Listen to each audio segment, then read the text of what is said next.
bonjour et bienvenue donc, pour cette première édition sur le programme du président au 4e mandat, M. Abdelaziz Bouteflika. Mais nous allons parler aujourd'hui des 14 actions prioritaires au profit de la communauté nationale établie à l'étranger, avec nos invités sur place qui vont se présenter chacun son tour. Monsieur Toumi, chef d'entreprise, محافظ جبهة التحرير الوطني، نائب مدير الحملة الانتخابية في مدينة مرسيليا، وعضو في منظمة أبناء الشهداء في الجزائر.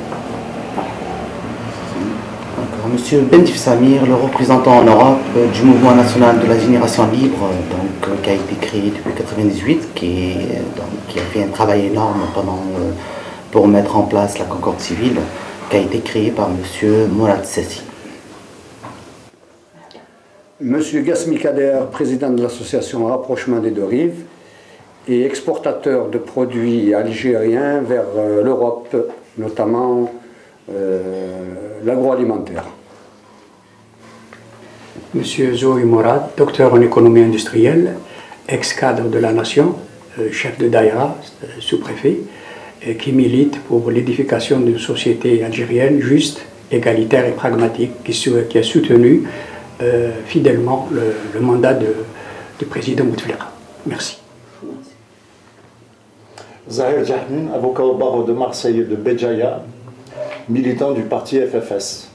Voilà donc Issa Fia qui va m'accompagner durant ce débat, donc on va l'ouvrir dans quelques instants. Donc avant cela, on va parler un peu du contexte des élections passées, avant d'arriver au programme donc de la priorité, des questions que nous allons vous poser qui ont tendance avec le programme actuel de M. Abdelaziz Bouteflika. Mais avant cela, nous allons parler du déroulement au niveau des votes. C'est tout, discutez. Moi, je représente le président ici à Marseille. En fait, quand le déroulement s'était très bien passé. D'ailleurs, tous les PV ont été signés sans aucun problème.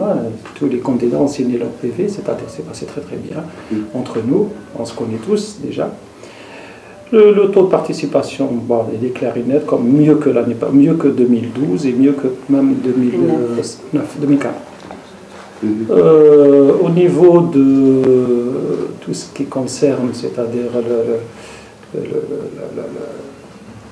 je parle de, c'est-à-dire que le taux qu'a obtenu le président de la République, en général, il reflète, le taux d'ici, il reflète en Algérie. Si le président il a fait 80 ou 75 comme les années 2009-2004, ici c'est pareil, il a fait la même chose. Même Zroual c'est pareil, quand on a fait ici 80, là-bas il a fait 80. Ici à Marseille on a fait à peu près 70, à Grenoble 88, ailleurs 86. En général ça tombe exactement dans le sondage ici, là-bas aussi pareil. Le résultat là-bas est 80 à peu près. Même question, si Samir. Oui, on voit qu'il y a eu une participation mieux que les anciennes élections présidentielles, que la communauté algérienne a compris que l'enjeu est énorme. Donc il y a eu un travail de sensibilisation et de communication pour pouvoir justement que cette communauté algérienne, pas qu'elle se réveille, mais qu'elle participe donc pour la continuité. Car la continuité est dans la paix et ça s'est très bien passé. C'est vrai qu'il y a eu des tensions énormes, on ne va pas le cacher, donc tout le monde avant les élections. Un petit peu pendant la campagne. Heureusement qu'il y a eu un retour donc, au calme, car maintenant il y a une Algérie futuriste, que tout le monde se réconcilie pour qu'on puisse travailler donc, ensemble, la main dans la main. Donc on vient d'une seule communauté qui est l'Algérie. Donc et ça concerne les Algériens du monde entier. Et c'est très bien que les Algériens d'aujourd'hui ont compris que la continuité et le futur des Algériens est seulement dans la paix. Voilà, donc c'est très bien. En plus, le taux de participation qui a été par rapport à Marseille, Paris, Grenoble reflète exactement ce que M. Toumi a dit. Au niveau de Marseille, le retour au calme de partout, c'est tant mieux. Et c'est pas une surprise car c'est le peuple qui choisit, c'est le peuple qui a voté, donc on ne peut pas dire autre chose. Donc, et tant mieux pour la continuité, car il y a eu un travail énorme qui a été fait dans tous les domaines, qu'on va en parler et en discuter un petit peu plus tard. Très bien, Monsieur Gasmi. Oui, bon, d'abord, je tiens à signaler que bon, moi-même, je fais toujours partie du collectif de soutien, un collectif associatif de soutien à la candidature du président Bouteflika. Et puis, c'est vrai que, bon, pour moi, je dirais que ça a été un peu difficile de sensibiliser, de mobiliser un peu les jeunes, de leur expliquer, parce que bon, aujourd'hui les jeunes, malheureusement, c'est pas un peu la tendance de nos ancêtres qui vont systématiquement voter, parce que, et d'ailleurs c'est même un exemple ça a été même un exemple pour les précédentes élections. Bon, les jeunes, après leur expliquer le rôle qu'ils auraient éventuellement à jouer dans l'avenir pour l'Algérie, ben ça a quand même mobilisé, ça a fait venir ces jeunes-là. Mais ça a été un combat de tous les jours, juste pour leur expliquer qu'on ne pouvait pas tourner le dos à l'Algérie en leur donnant encore l'espoir, comme je l'ai dit dans un précédent interview, un espoir à ces jeunes qui aujourd'hui se sentent apatrides, désespérés. Et puis quand on leur explique que vraiment les possibilités futures de leur rôle en Algérie, ces jeunes-là, ben, ça m'a fait plaisir parce qu'ils se sont déplacés. Même les gens qui n'étaient pas inscrits sur les listes électorales, on les a inscrits pour les prochaines élections. Mais on s'est engagé, nous, en tant qu'association, à ne plus les décevoir, c'est-à-dire en travaillant, j'espère, dans l'avenir avec le gouvernement algérien pour essayer de fédérer cette force qui sera bien sûr au service de l'Algérie comme au service de la France. Docteur, comme l'avait souligné M. Azzeddine Toumi, le responsable de la campagne électorale, les perspectives politiques des jeunes sont prometteurs. Le scrutin électoral a été transparent. Il y a une mobilisation très active de la communauté pour réaliser un résultat performant. Donc, s'agissant de la communauté algérienne en France, donc les perspectives sont prometteuses. On aspire à édifier dans un proche avenir une société algérienne égalitaire, juste et avec l'organisation plus performante de l'économie nationale et avec la réalisation d'un état de droit qui permettra aux nouvelles institutions de l'État, notamment l'Assemblée populaire nationale, l'appareil judiciaire algérien, les autres institutions, de jouer pleinement leur rôle dans le cadre de la Méditerranée, avec des ouvertures sur la rive nord de la Méditerranée, étant donné que la Méditerranée, c'est le berceau des civilisations, le berceau des religions monothéistes, notamment le judaïsme, le christianisme et l'islam, qui doivent, dans un cadre de paix, de tolérance et de liberté, envisager, permettre, disons, un bond performant à l'Algérie, qui a beaucoup de potentialités, des jeunes, des ressources immenses. Il s'agit de parfaire, à travers le 4e mandat, le programme de Monsieur le Président de la République. Merci. Maître Azariel. Oui, je vais m'inscrire un petit peu à contre-courant de tout ce qui vient d'être dit, notamment sur les chiffres concernant le taux de participation et le taux d'élection de Bouteflika. En 2009, le taux de participation à l'élection présidentielle était de 74%. En 2014, il est de 51%. Donc le taux d'abstention a chuté de 23 points, ce qui est très important à mon sens. Même le taux avec lequel Bouteflika a été élu a chuté de 90% à 81,53, c'est ça? C'est ça, 82%. Donc, la première observation, ça veut dire qu'il y a eu une défection de l'électorat.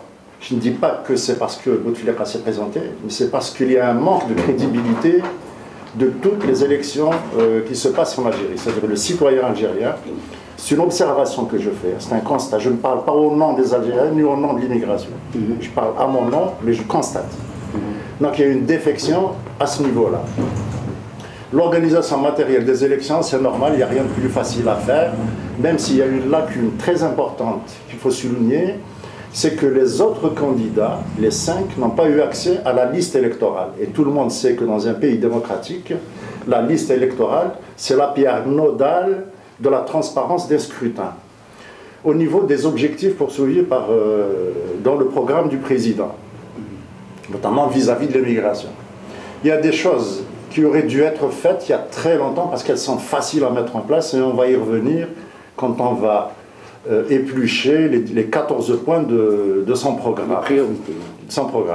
J'ajouterai un mot qui concerne la victoire de Bouteflika. La victoire de Bouteflika, elle a été dessinée à partir de septembre 2013 quand le président a procédé à un remaniement ministériel.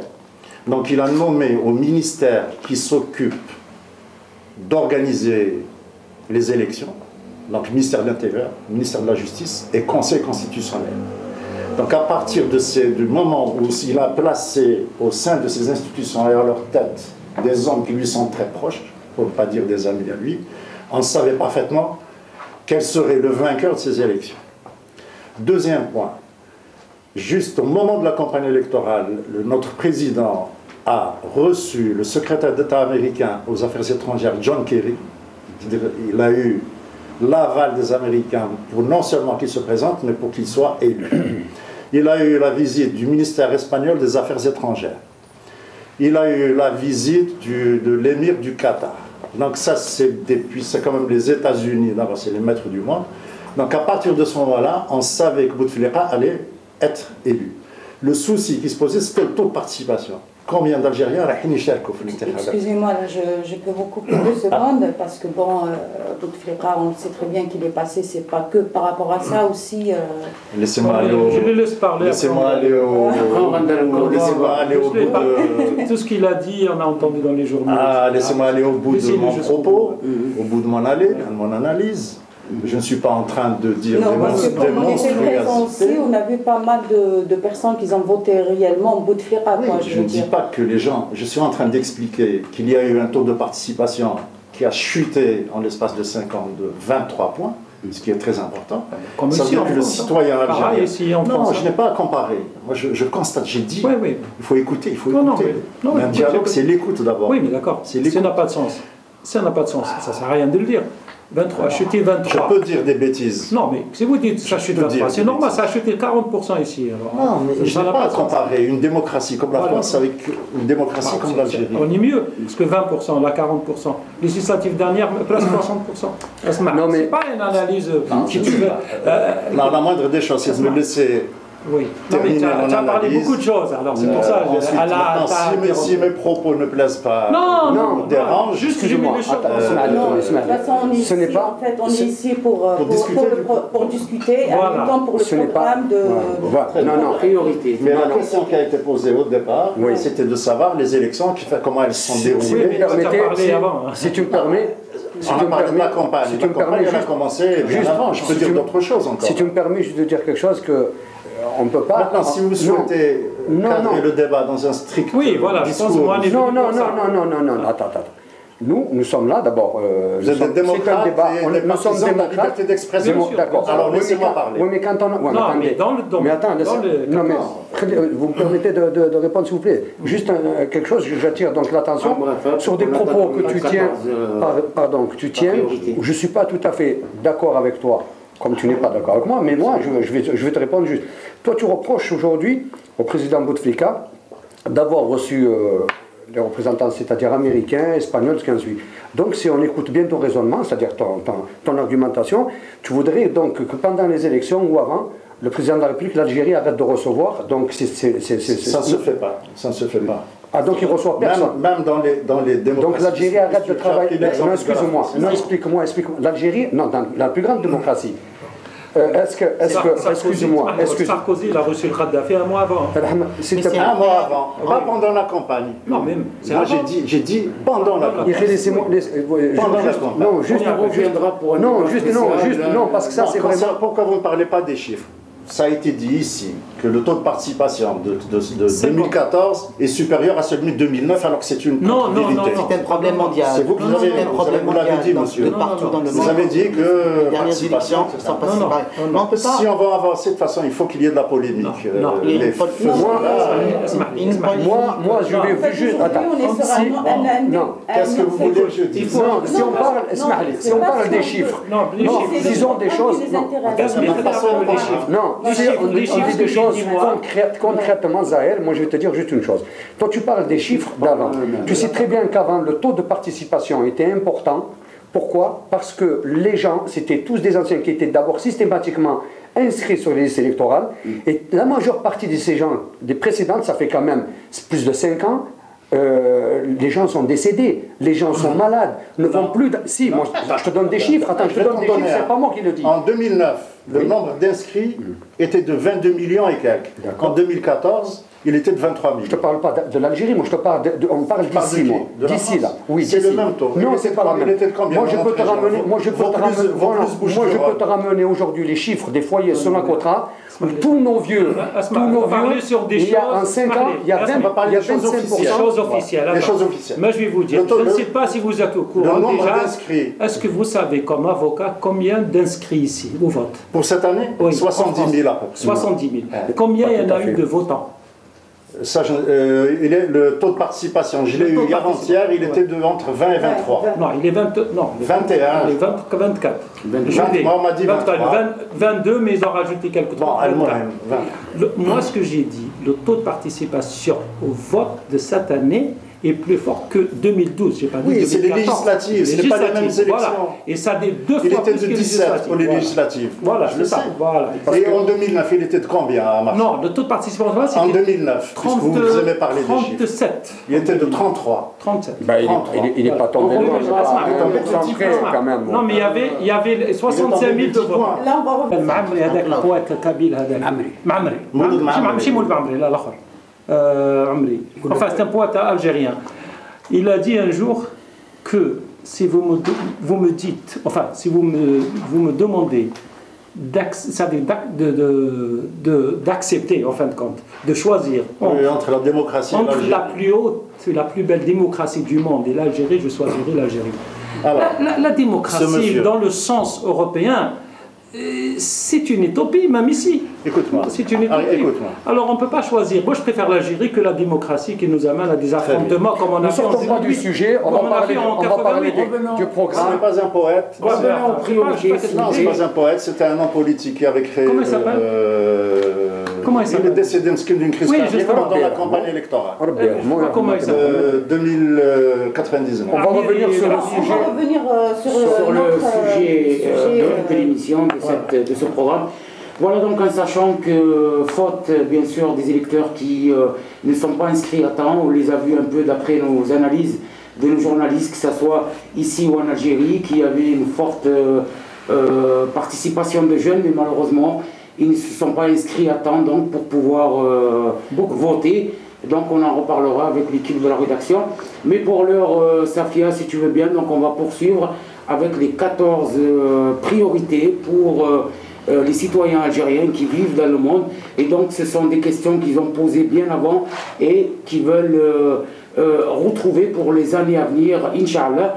Donc d'après le programme du président M. Abdelaziz Bouteflika, donc tout commence en fin 2014 et on va poser la première question, l'accès au logement public en Algérie. Donc il y a deux formules. Sitoumi, on vous écoute sur ce premier point. Déjà, je commence par les 14 propositions qui ont été proposées. Je pense que ça, c'est grâce au travail des députés qui se sont succédés depuis longtemps, qui réclament ce que réclament les Algériens, qui transmettent ce que les Algériens veulent en Algérie. Voilà. Et parmi, enfin je pense, les 3 ou 4 propositions qui sont essentielles pour les Algériens d'ici. Parmi eux, le logement, parce qu'il y a des familles ici qui n'ont pas les moyens d'acheter là-bas. Quand ils partent en vacances, ils partent chez leur famille, etc. etc. Ils veulent bénéficier, comme les Algériens, des appartements sociaux, etc. 2, il y a la garantie obsèque. La garantie obsèque, c'est important aussi. Comme les Algériens, vous le savez, ils laissent faire, ils ne s'assurent pas, il n'y a pas les moyens, ils n'en ont pas, etc. Alors ils veulent imiter un peu les Maghrébins et les Tunisiens qui payent avec la carte. Voilà, qui essayent. Comme ici, il y a un lobby algérien qui travaille beaucoup dans ce domaine, il y a plusieurs associations qui font les pompes funèbres. Alors ça fait un petit peu retarder ce genre de décision en Algérie. Voilà. Surtout ça, je pense, à mon avis. Surtout ça qui bloque un petit peu. L'Algérie, elle ne veut pas. Il y a, je ne sais pas combien, des milliers d'associations des pompes funèbres ici en France. Voilà. 3e, je pense que c'est le transport qui touche beaucoup de familles algériennes. On y reviendra. On va étape par étape. On va poser la question à notre ami Samir. Dans la même question, donc l'accès au logement public en Algérie. En sachant qu'il y a 2 formules. Donc la première formule, c'est l'accès au logement public unique. Et la deuxième formule, c'est un accès de programme immobilier pour ceux donc, qui veulent investir librement. Voilà.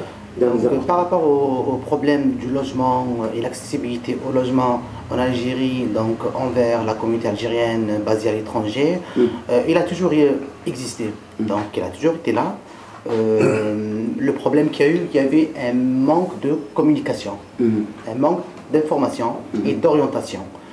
Il y a eu des députés, malheureusement, c'est vrai qu'ils ont essayé un petit peu d'en parler, etc. et tout, mais au jour d'aujourd'hui, on ne les trouve plus.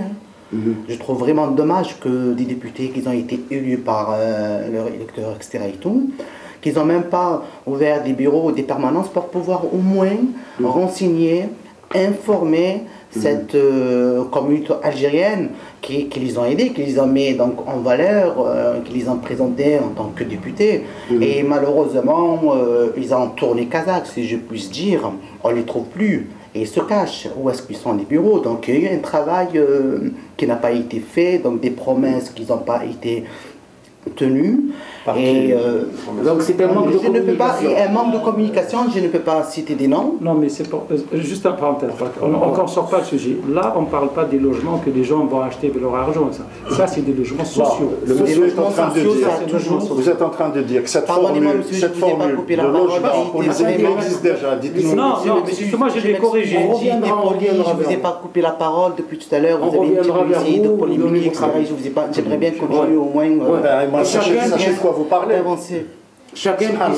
Attendez, on n'est pas là. Monsieur, vous soutenez un candidat qui présente un programme et vous ne connaissez même pas. Je suis désolé, je sors de mes gonds quand j'entends des choses. Vous êtes en train de dire, monsieur, que pour les émigrés, l'accession au logement public en Algérie existe déjà. Non, bien sûr, il y a toujours. Par quel processus? En Algérie.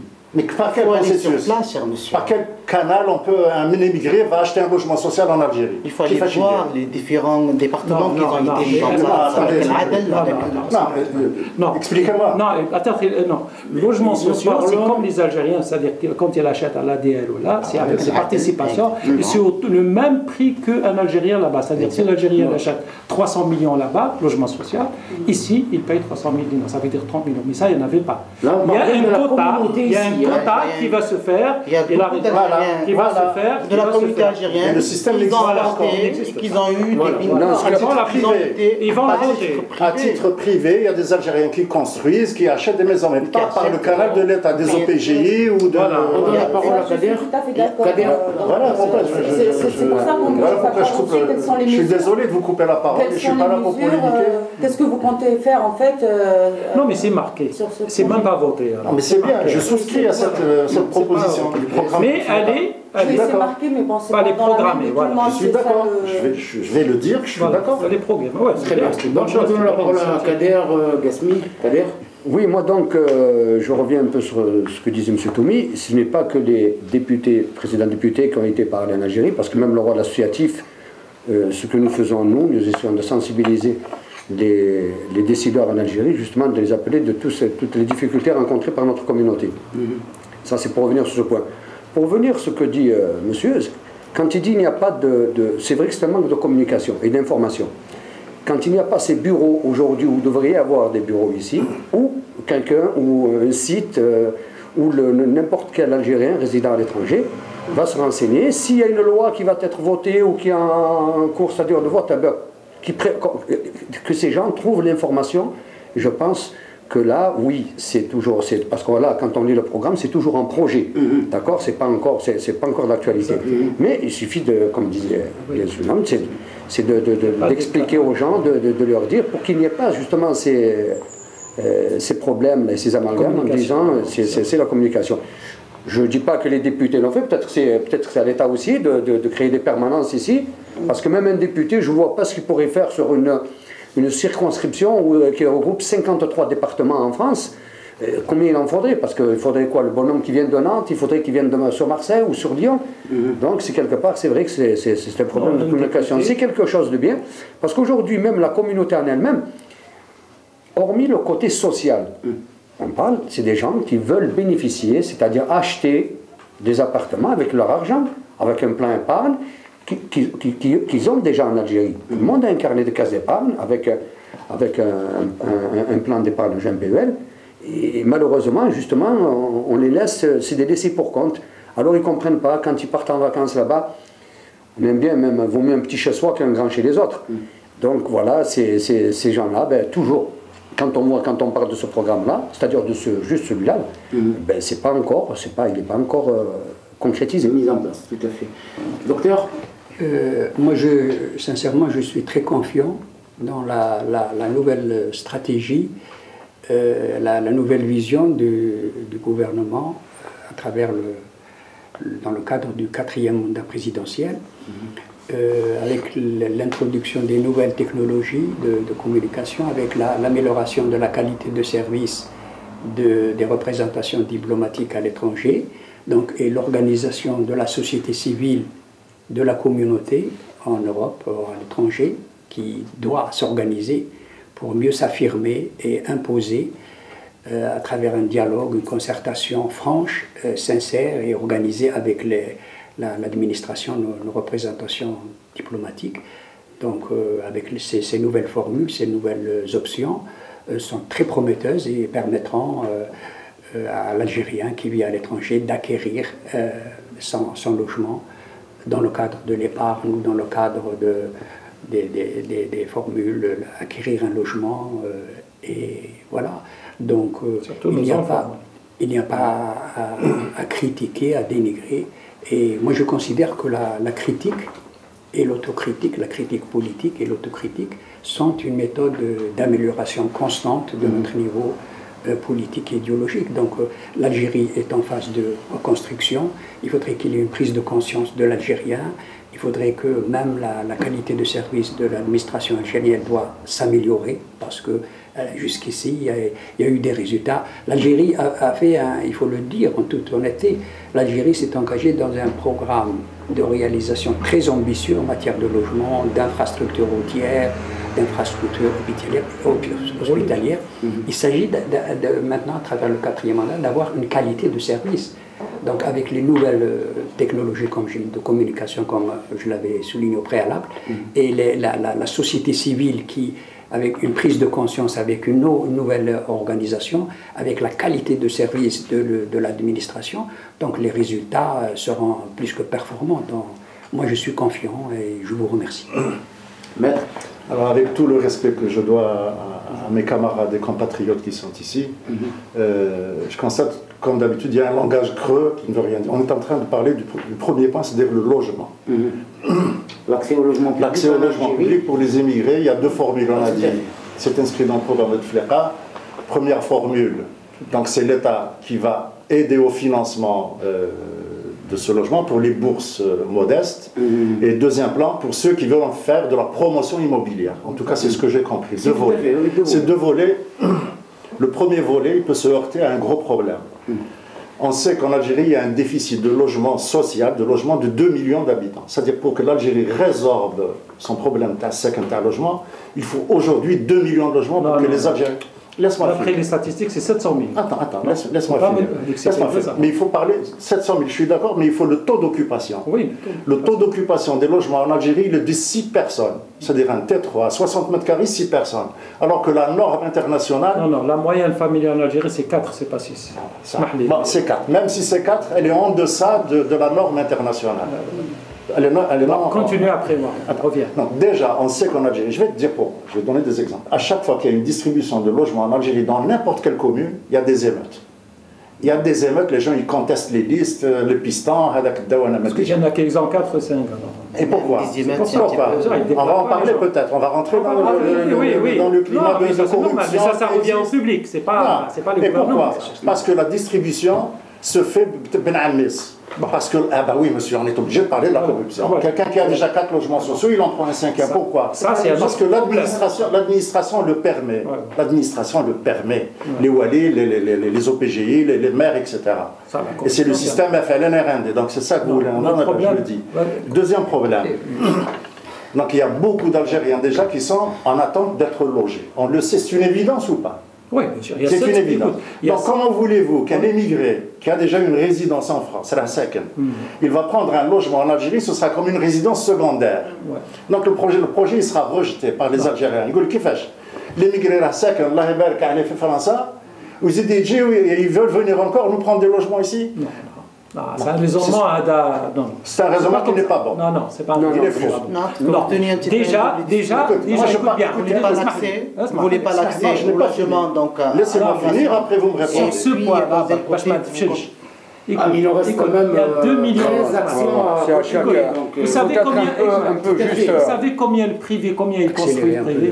Mais à quel prix? Les gens qui construisent pour eux-mêmes, est-ce que vous savez combien par an? Il y en a énormément. Mais combien de construction en Algérie? Tu veux construire une maison de 4 pièces en Algérie, combien de temps tu vas mettre? Non, je ne sais pas. 7 ans, 8 ans, 9 ans. Non, mais ça, les gens qui construisent déjà, qu'ils en ont même 3, 4. Mais il y en a qui construisent pour eux, des riches, qui en ont les moyens. L'Algérie, non, là, moi je pense mais pour ça, je pense qu'on va parler des choses de la réalité. Attends, on va parler de la réalité des choses. Non, la réalité des choses. Je ne tiens pas un discours démagogique. La réalité. On ne va pas rentrer dans les détails, on ne va pas s'en sortir. Écoute-moi. On parle des choses simples, claires, on va essayer d'être bref. C'est ce que je fais. Non. Tu rentres dans le fond, c'est-à-dire, on parle de réalité, on ne tient pas un discours politique. Quand tu parles des logements, aujourd'hui les logements... À tous les cas, ce que vous avez dit. Non, moi aussi, je peux te répéter ce que j'ai dit. Moi, je t'ai dit que la mesure, elle est bonne. Non, la mesure du moment... Merci de dire quand même des choses positives, en disant, quand tu dis des choses sont bonnes, quand tu dis ces logements, aujourd'hui, il y a un problème dans la distribution. Mais ne parlons pas de ces problèmes-là, s'il te plaît, parlons plutôt des logements qui existent déjà, c'est un travail qui fait. Il y a un déficit de millions de logements. Non, 700 000, comme il te dit. Excuse-moi. Attends, juste pour répondre ici, quand tu me dis, je parle moi surtout pour les Algériens de France. Quand tu dis, les Algériens de France ont, par rapport aux nationaux, ont la possibilité d'avoir une résidence ici. Tu veux que je te donne moi des chiffres des gens qui se trouvent aujourd'hui avec 10 et 11 personnes dans des logements qui sont dits sociaux et qui n'ont pas le droit d'y être, ils se retrouvent dans un déficit. Ils n'ont pas le droit d'y être. Ils ont ici 10 et 11 personnes dans un T3. C'est des Algériens, je pense, qui ont la nationalité algérienne, donc c'est des gens qui peuvent bénéficier des logements autant que les nationaux de l'autre côté. Pourquoi? Ils vont aller vivre en Algérie. Parfaitement. Ils veulent vivre, pourquoi? Ils veulent vivre et investir en Algérie. Ils veulent la majeure partie... Par exemple, l'argent ne peut pas être à 10 dans un appartement. Non, ils veulent aller investir. Pourquoi? Par leur technologie, pas par les moyens matériels. La technologie, il y a des ingénieurs, que ce soit dans l'agriculture, dans le bâtiment, dans les transports. C'est des gens aujourd'hui, ils veulent aller s'installer en Algérie. Je suis désolé, on doit... Un expatrié, quand il va se déplacer pour travailler en Algérie, on lui fournit bien un logement. On lui fournit bien un appartement, tu es d'accord avec moi? Ils y vont avec les sociétés étrangères. Oui, mais on leur fournit des logements là-bas. Là, moi je dis qu'un citoyen algérien a le droit, d'abord il veut rentrer chez lui, il n'y a personne qui lui interdit. Chez lui, toi. Parce que je vais te donner, je vais te donner. Parlez au nom des Algériens, comme si vous n'avez aucune moi je te parle d'une réalité. Non, moi je parle. Laisse-moi terminer. Tomé, s'il te plaît, tu me laisses terminer. Chauffe, moi je te parle, je suis président de l'association Rapprochement des deux rives. Je suis très proche de notre communauté. Moi, je te défie de venir avec moi visiter les foyers que j'appelle les foyers Sonacotra où nos citoyens sont dans des mouroirs. Tu les trouves, c'est déplorable. Si on leur donne la possibilité d'avoir un logement, ils rentrent tous en Algérie. Et ça, je le servis. Et c'est pas des dizaines, c'est des milliers de personnes. Alors, tu vois, il faut juste rentrer. C'est juste pour pas rentrer dans le fond de l'histoire. Maintenant, on va essayer d'y aller. Voilà, c'est juste pour vite. Mais s'il vous plaît, attends, avant de continuer, ce que je dis là, même s'il est déplaisant, c'est pas une question. Ne fais pas de moi. Je ne suis pas moins. Il n'est pas à l'ordre du jour, quand même, Zahel. Il n'est pas à l'ordre du jour. Sinon, on ne va pas finir. Tu parles des suppositions. Tu parles des hypothèses. Personne n'a de légitimité. Les paroles se valent. Mais on parle sur un programme. C'est un ordre du jour. Nous avons un ordre du jour. Ne débordons pas. Ne débordons pas. Je suis le seul parmi les 4 intervenants à avoir vraiment parlé du premier point. J'ai parlé du logement et les problèmes qu'il peut y avoir. Non, les problèmes qu'il peut y avoir, c'est des suppositions. Moi, je te parle de la réalité des appartements qu'il y a en Algérie. Vous n'avez pas ça. On va voir après. On va aller sur notre programme. Allez, j'espère que l'assistance va être attentive à ce qui va être dit. Non, juste ça heurter. Tu dis qu'ils vont se heurter. Toi aussi, tu supposes des choses que les Algériens là-bas, ils vont se manifester contre les Algériens d'ici parce qu'il y a des logements. Non, ce que j'ai dit. Attendez, ça c'est vraiment de. Il y a beaucoup d'Algériens qui demandent logement. J'ai dit à chaque fois. On va acheter. À chaque fois. Mais ça, ils vont acheter les Algériens d'ici. Ils ne pourront pas l'acheter. Non, ils vont l'acheter. L'immobilier en Algérie est plus cher qu'en France. Attends, non, c'est l'ADN. Zahel, si tu es maintenant dans la critique des 14, c'est-à-dire de tout le travail qui est fait en Algérie, tout le travail qui est fait. Excuse-moi, il y a des choses qui ont été faites. Tu es d'accord avec moi ou non? Il y a des choses. Oui. Il y a des choses à faire. Il y a des choses à faire. Parlons de l'avenir et ne parlons pas. Alors, moi j'ai fait quelque chose et il faut que tu vas me trouver le. On n'a pas de baguette magique. Après, on discutera après. Écoutez, je vais vous laisser faire le débat ou le chauffeur. Je ne prendrai plus. Voilà, et tu vas. C'est bien, au contraire. Non, si c'est pour ça. Alors, comme on te laisse.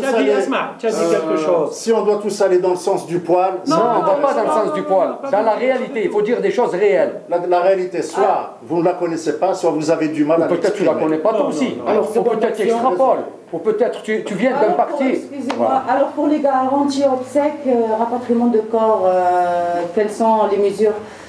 Les mesures, moi j'ai dit les mesures 1. Oui, mais je pense qu'ils vont l'inclure dans.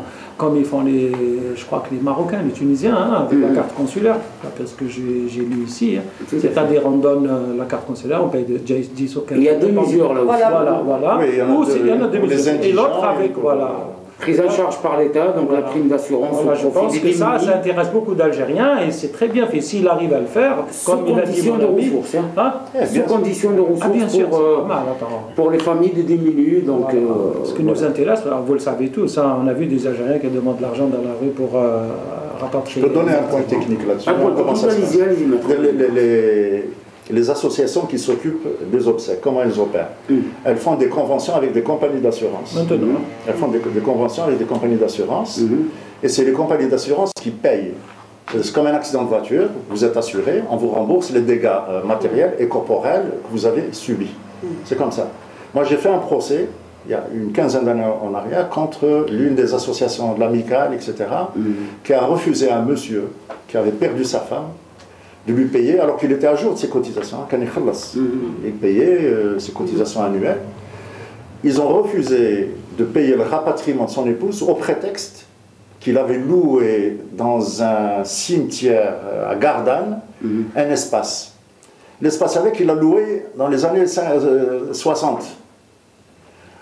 Et quand il a souscrit son contrat d'assurance obsèque rapatriement de corps, il a dit mais monsieur, et j'ai perdu le procès. Je l'avoue, c'était devant le tribunal d'Aix-en-Provence, j'ai perdu le procès.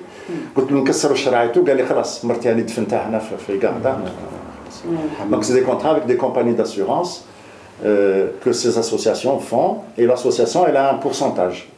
Plus elle fait elle souscrit de... Non mais ça c'était déjà avant en France. Voilà, même dans le cas. Maintenant pour les indigents, pour les gens qui n'ont pas les moyens, il y a le service social des consulats évidemment qui sont... Non, c'est pas comme ça. Non, c'est pas comme ça. Maintenant il y a deux choses. Non, je vais t'expliquer. Il y a deux choses maintenant. Il y a les assurances ici en France, il y en a qui travaillent, les anciens d'Amicale des Algériens en France, qui assurent ici en France avec des compagnies françaises, AXA, etc. D'accord, le taux il paye très cher, 70 à 80, 90 €, même les familles ça dépasse plus. Ils n'assurent pas plus de 70 ou 80. Dès qu'ils dépassent 80, on assure. Maintenant, plutôt maintenant l'Algérie, elle a offert quelque chose avec l'assurance algérienne, la carte. Tu vois, la société d'assurance algérienne, maintenant c'est moins cher. Par exemple, pour une personne, c'est 25 euros. Deux personnes, je crois, c'est 50 euros. Et une famille, 70 euros. On assure même les vieux. Avant, on n'assure pas les vieux. Alors non, on n'a pas le droit. Maintenant, ça existe ça en Algérie. Maintenant, une famille, 70 euros et vous êtes assuré un an. Voilà, maintenant, pour ça, c'est maintenant les assurances algériennes. Maintenant. Oui. Voilà, c'est ça. Ce qu'ils veulent, les Algériens, vraiment, ils ne veulent plus y aller payer chaque année, ils l'oublient, après il y a un problème, ils veulent que l'Algérie s'occupe d'eux comme les autres. Il est mort, l'Algérie elle l'envoie, ça s'arrête là. Avec la carte consulaire, il renouvelle la carte consulaire, 3 ans, il paye 30 euros avec la carte, et il est assuré, il ne réfléchit plus. Et ça, c'est bon pour tous les Algériens. Eh ben, c'est pas que c'est... Parce que moi, je peux être... Bah, je ne m'assure pas, je suis jeune. L'autre, il dit... Parce qu'il y a des jeunes qui meurent aussi. Hein. L'autre, il dit, ah, j'ai pas le temps. L'autre, il dit, j'ai pas l'argent. Mais avec la carte consulaire, systématique, c'est-à-dire que c'est mieux. C'est pour ça. Maintenant, c'est vrai qu'on va se heurter à beaucoup d'Algériens qui travaillent dans ces associations. Ben justement, on va poser la question au médecin. Que pensez-vous donc des familles algériennes qui décèdent ici, donc qui n'ont pas le moyen d'être rapatriés en Algérie? Donc, comme l'avait souligné si bien M. Azzeddine Toumi, donc la prise en charge du défunt a tendance à s'améliorer. Donc, il y avait dans un passé récent, il y avait des difficultés, effectivement. C'est dû surtout à une absence d'organisation. Mais moi, je crois qu'avec les nouvelles organisations de notre administration, donc il y a des perspectives plus prometteuses. Je ne vais pas recourir à la phraséologie, au verbiage populiste, démagogue de notre collègue FFS, mais moi, je suis très confiant dans l'avenir et comme l'avait souligné si bien monsieur Azzeddine, il a avancé des arguments, avant, il y avait pas la carte. On fait par étapes. La phraséologie, vous êtes champion. Si vous n'avez pas donné votre avis sur la garantie obsèque. Je ne sais pas. Non, mais moi, comme vous voulez. La garantie obsèque. Oui, la garantie obsèque, pour moi, bon, je dis que les Algériens de France, même d'Europe, on ne demande pas la charité à l'Algérie, c'est un droit. Voilà. Cette répartition un peu, je pense, des richesses en Algérie, on ne demande pas qu'ils nous donnent de l'argent directement de main à la main, on peut, par des subventions, justement subventionner avec des conventions qu'on pourrait signer avec, que l'Algérie pourrait signer avec ces associations qui existent aujourd'hui pour ne pas les mettre dans l'embarras, ou qui que ce soit, de signer des conventions pour pouvoir essayer de rapatrier ces corps le plus dignement possible en Algérie, parce qu'aujourd'hui, ça je parle des cas où les gens sont assurés, où ils ont une carte d'immatriculation comme celui-là. Il y en a beaucoup, de plus en plus, ils sont en situation irrégulière. Et aujourd'hui, quelle est la mosquée à Marseille? Tous les jours, elle demande à faire une collecte pour rapatrier un corps qui n'est malheureusement pas assuré. Moi je trouve cela déplorable, c'est des Algériens. Nous le faisons parce que nous sommes quand même charitables et nous sommes croyants en Rabbi, mais normalement on doit trouver aussi une solution à ces gens-là qui meurent malheureusement, on ne peut pas y faire autrement.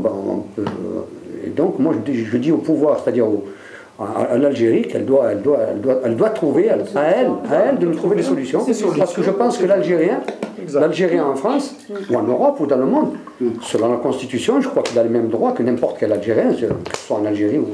Oui, sinon. Oui, tout à fait.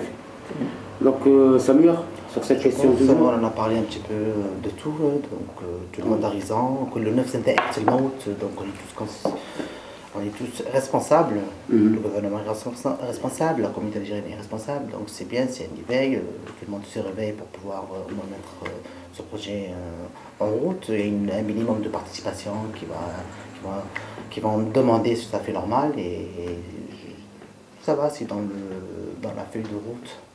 Très bien. Alors justement, on finit avec ça. Vous savez combien il y en a de morts en France chaque année? 700 morts par an. Et 700 morts par an, ça ne représente rien.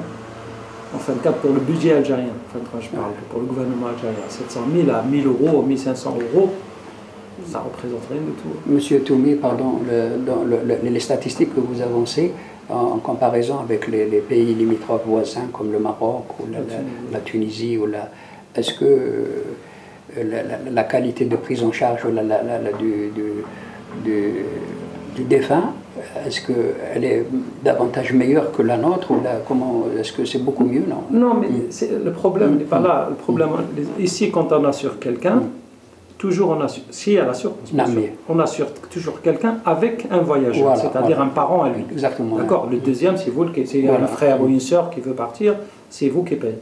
D'accord. Maintenant, les Marocains, c'est pareil. Ça, c'est la réglementation. Voilà. Après le reste, chacun, si tu veux 3, tu achètes 3. C'est ça, voilà. En plus, le billet, c'est pas le même, le Maroc et l'Algérie, ni la Tunisie ou l'Algérie. L'Algérie, c'est très cher le billet. C'est ça. Il revient presque 800 euros. On y reviendra au billet. Donc, cette fois-ci, nous allons parler aussi des jeunes. Donc, un dispositif aussi sera créé dès janvier 2015. Pour les jeunes issus d'immigration. Donc, qu'est-ce que tu pourrais nous en parler? Ça, c'est un vague problème et un grand souci pour l'Algérie, ça. Oui. Voilà, pour récupérer les jeunes, c'est déjà presque trop tard. Hein. C'est pour ça le problème de logement. Il y a trop tard parce qu'il y a une grande compétence des jeunes Algériens qui vivent en Europe. Après, les compétences, c'est autre chose. Les compétences, c'est toujours récupérable. Mais je parle des jeunes perdus ici, qu'on voit que tous les jours, il y a un mort, il y a 2 morts. C'est pour ça le problème de logement, c'est important pour les générations futures, hein, les échanges, etc. Parce que quelqu'un qui a des enfants ici, il veut partir en Algérie, ou au moins pour lui donner un peu l'islam, les traditions, la culture algérienne, il ne peut pas. Il vit ici, il reste dans les quartiers nord, il vit dans les quartiers nord, il grandit dans les quartiers nord, il n'a rien. Quelqu'un que tu lui donnes rien, il te donne rien. Hein. Oh, mais le problème, c'est pas un rien, hein, voilà. C'est 10 millions de dinars quand même par jeune et par jeune créateur. De quoi?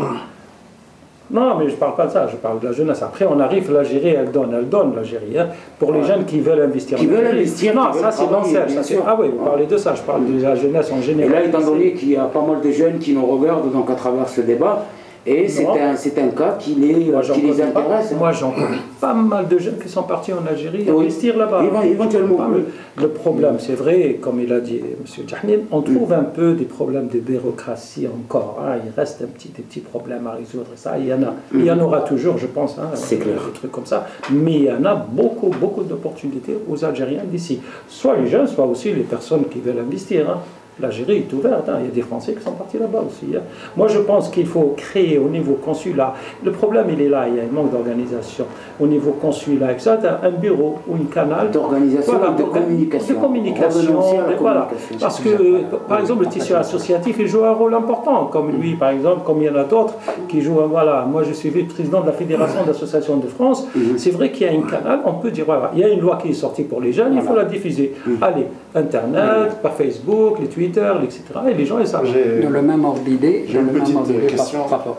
dans le même ordre d'idée, moi je suis père de 4 enfants, 4 jeunes universitaires qui ont des bagages acquis obtenus à l'université d'Aix-en-Provence, des masters en management, une fille qui a un master en civilisation orientale.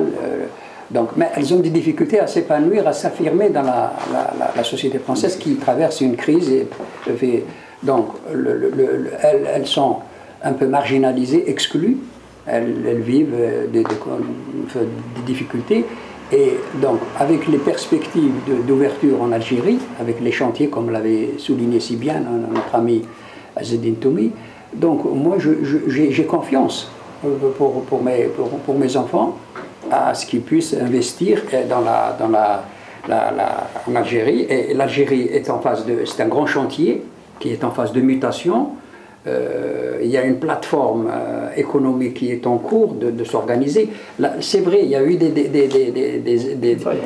défaillances dans un passé. Donc, il y avait la pression de l'administration, la bureaucratie qui était très lourde, qui avait des incidences négatives dans le cadre de l'investissement, dans le cadre de la prise en charge des jeunes, de la petite et moyenne industrie, de la PME.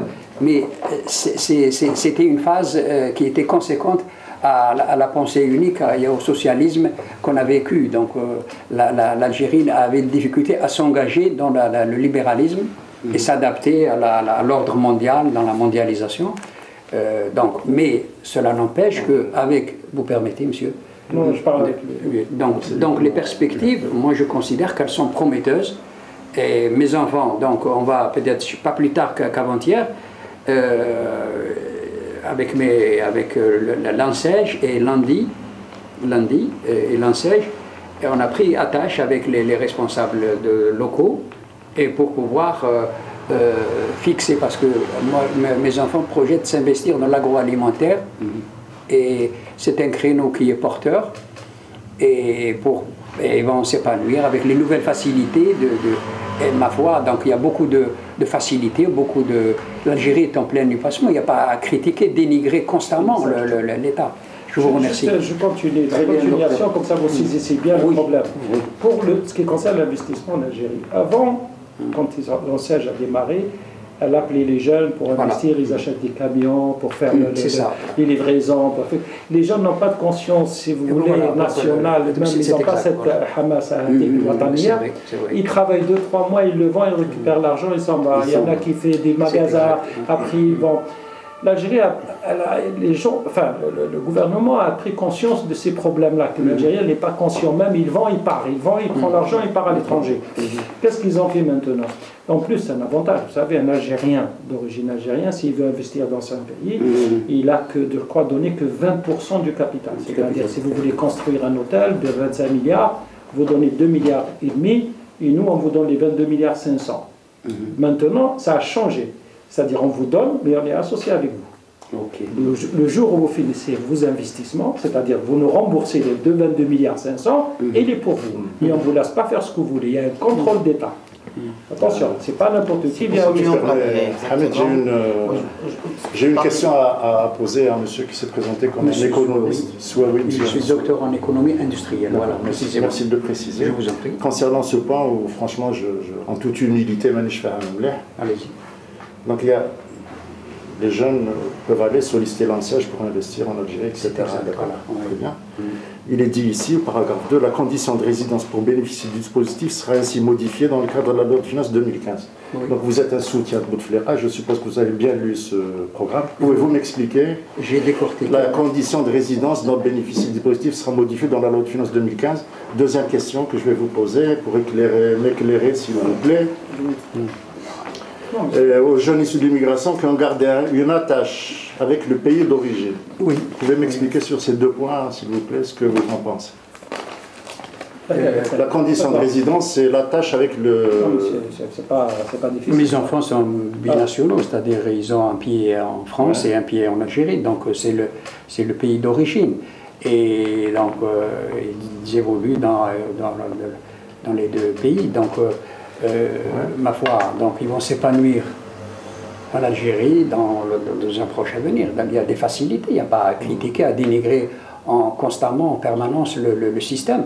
Il y a eu des défaillances, c'est vrai, dans un... Non, mais cette condition de résidence, qu'est-ce que ça veut dire? Non, je sais ce qu'il veut dire. Il veut dire pourquoi la condition de résidence... Elle sera modifiée dans la loi de finances 2015. Parce qu'avant, c'est vrai, avant l'ANSEJ, elle donnait qu'aux résidents. En Algérie, avant. Maintenant, il a modifié déjà. Et là, il a modifié. Et les attaches avec le pays d'origine? Non, les attaches, c'est pas comment on appelle ça? C'est pas un article, c'est pas ce que vous pensiez, vous, politiquement, attachement. Non, je pensais économie. Non, quand on dit quelqu'un qui veut investir en Algérie, c'est quelqu'un qui s'attache à son pays. C'est pas n'importe qui vient investir en Algérie. D'accord. Vous n'allez pas. Si vous êtes investisseur, je pense que vous êtes attaché. Je peux vous l'expliquer, le problème de la résidence. C'est-à-dire qu'avant, monsieur l'économiste. Voilà. Oui, oui. Il n'y a pas de juste. Il n'y a pas de juste. Non. C'est pas. Alors, donc, répartition. Quand on me traite de démagogue, je ne parle pas de non. On débat. Parce que c'est normalement, vous, les journalistes, à vous de répartir le temps de parole.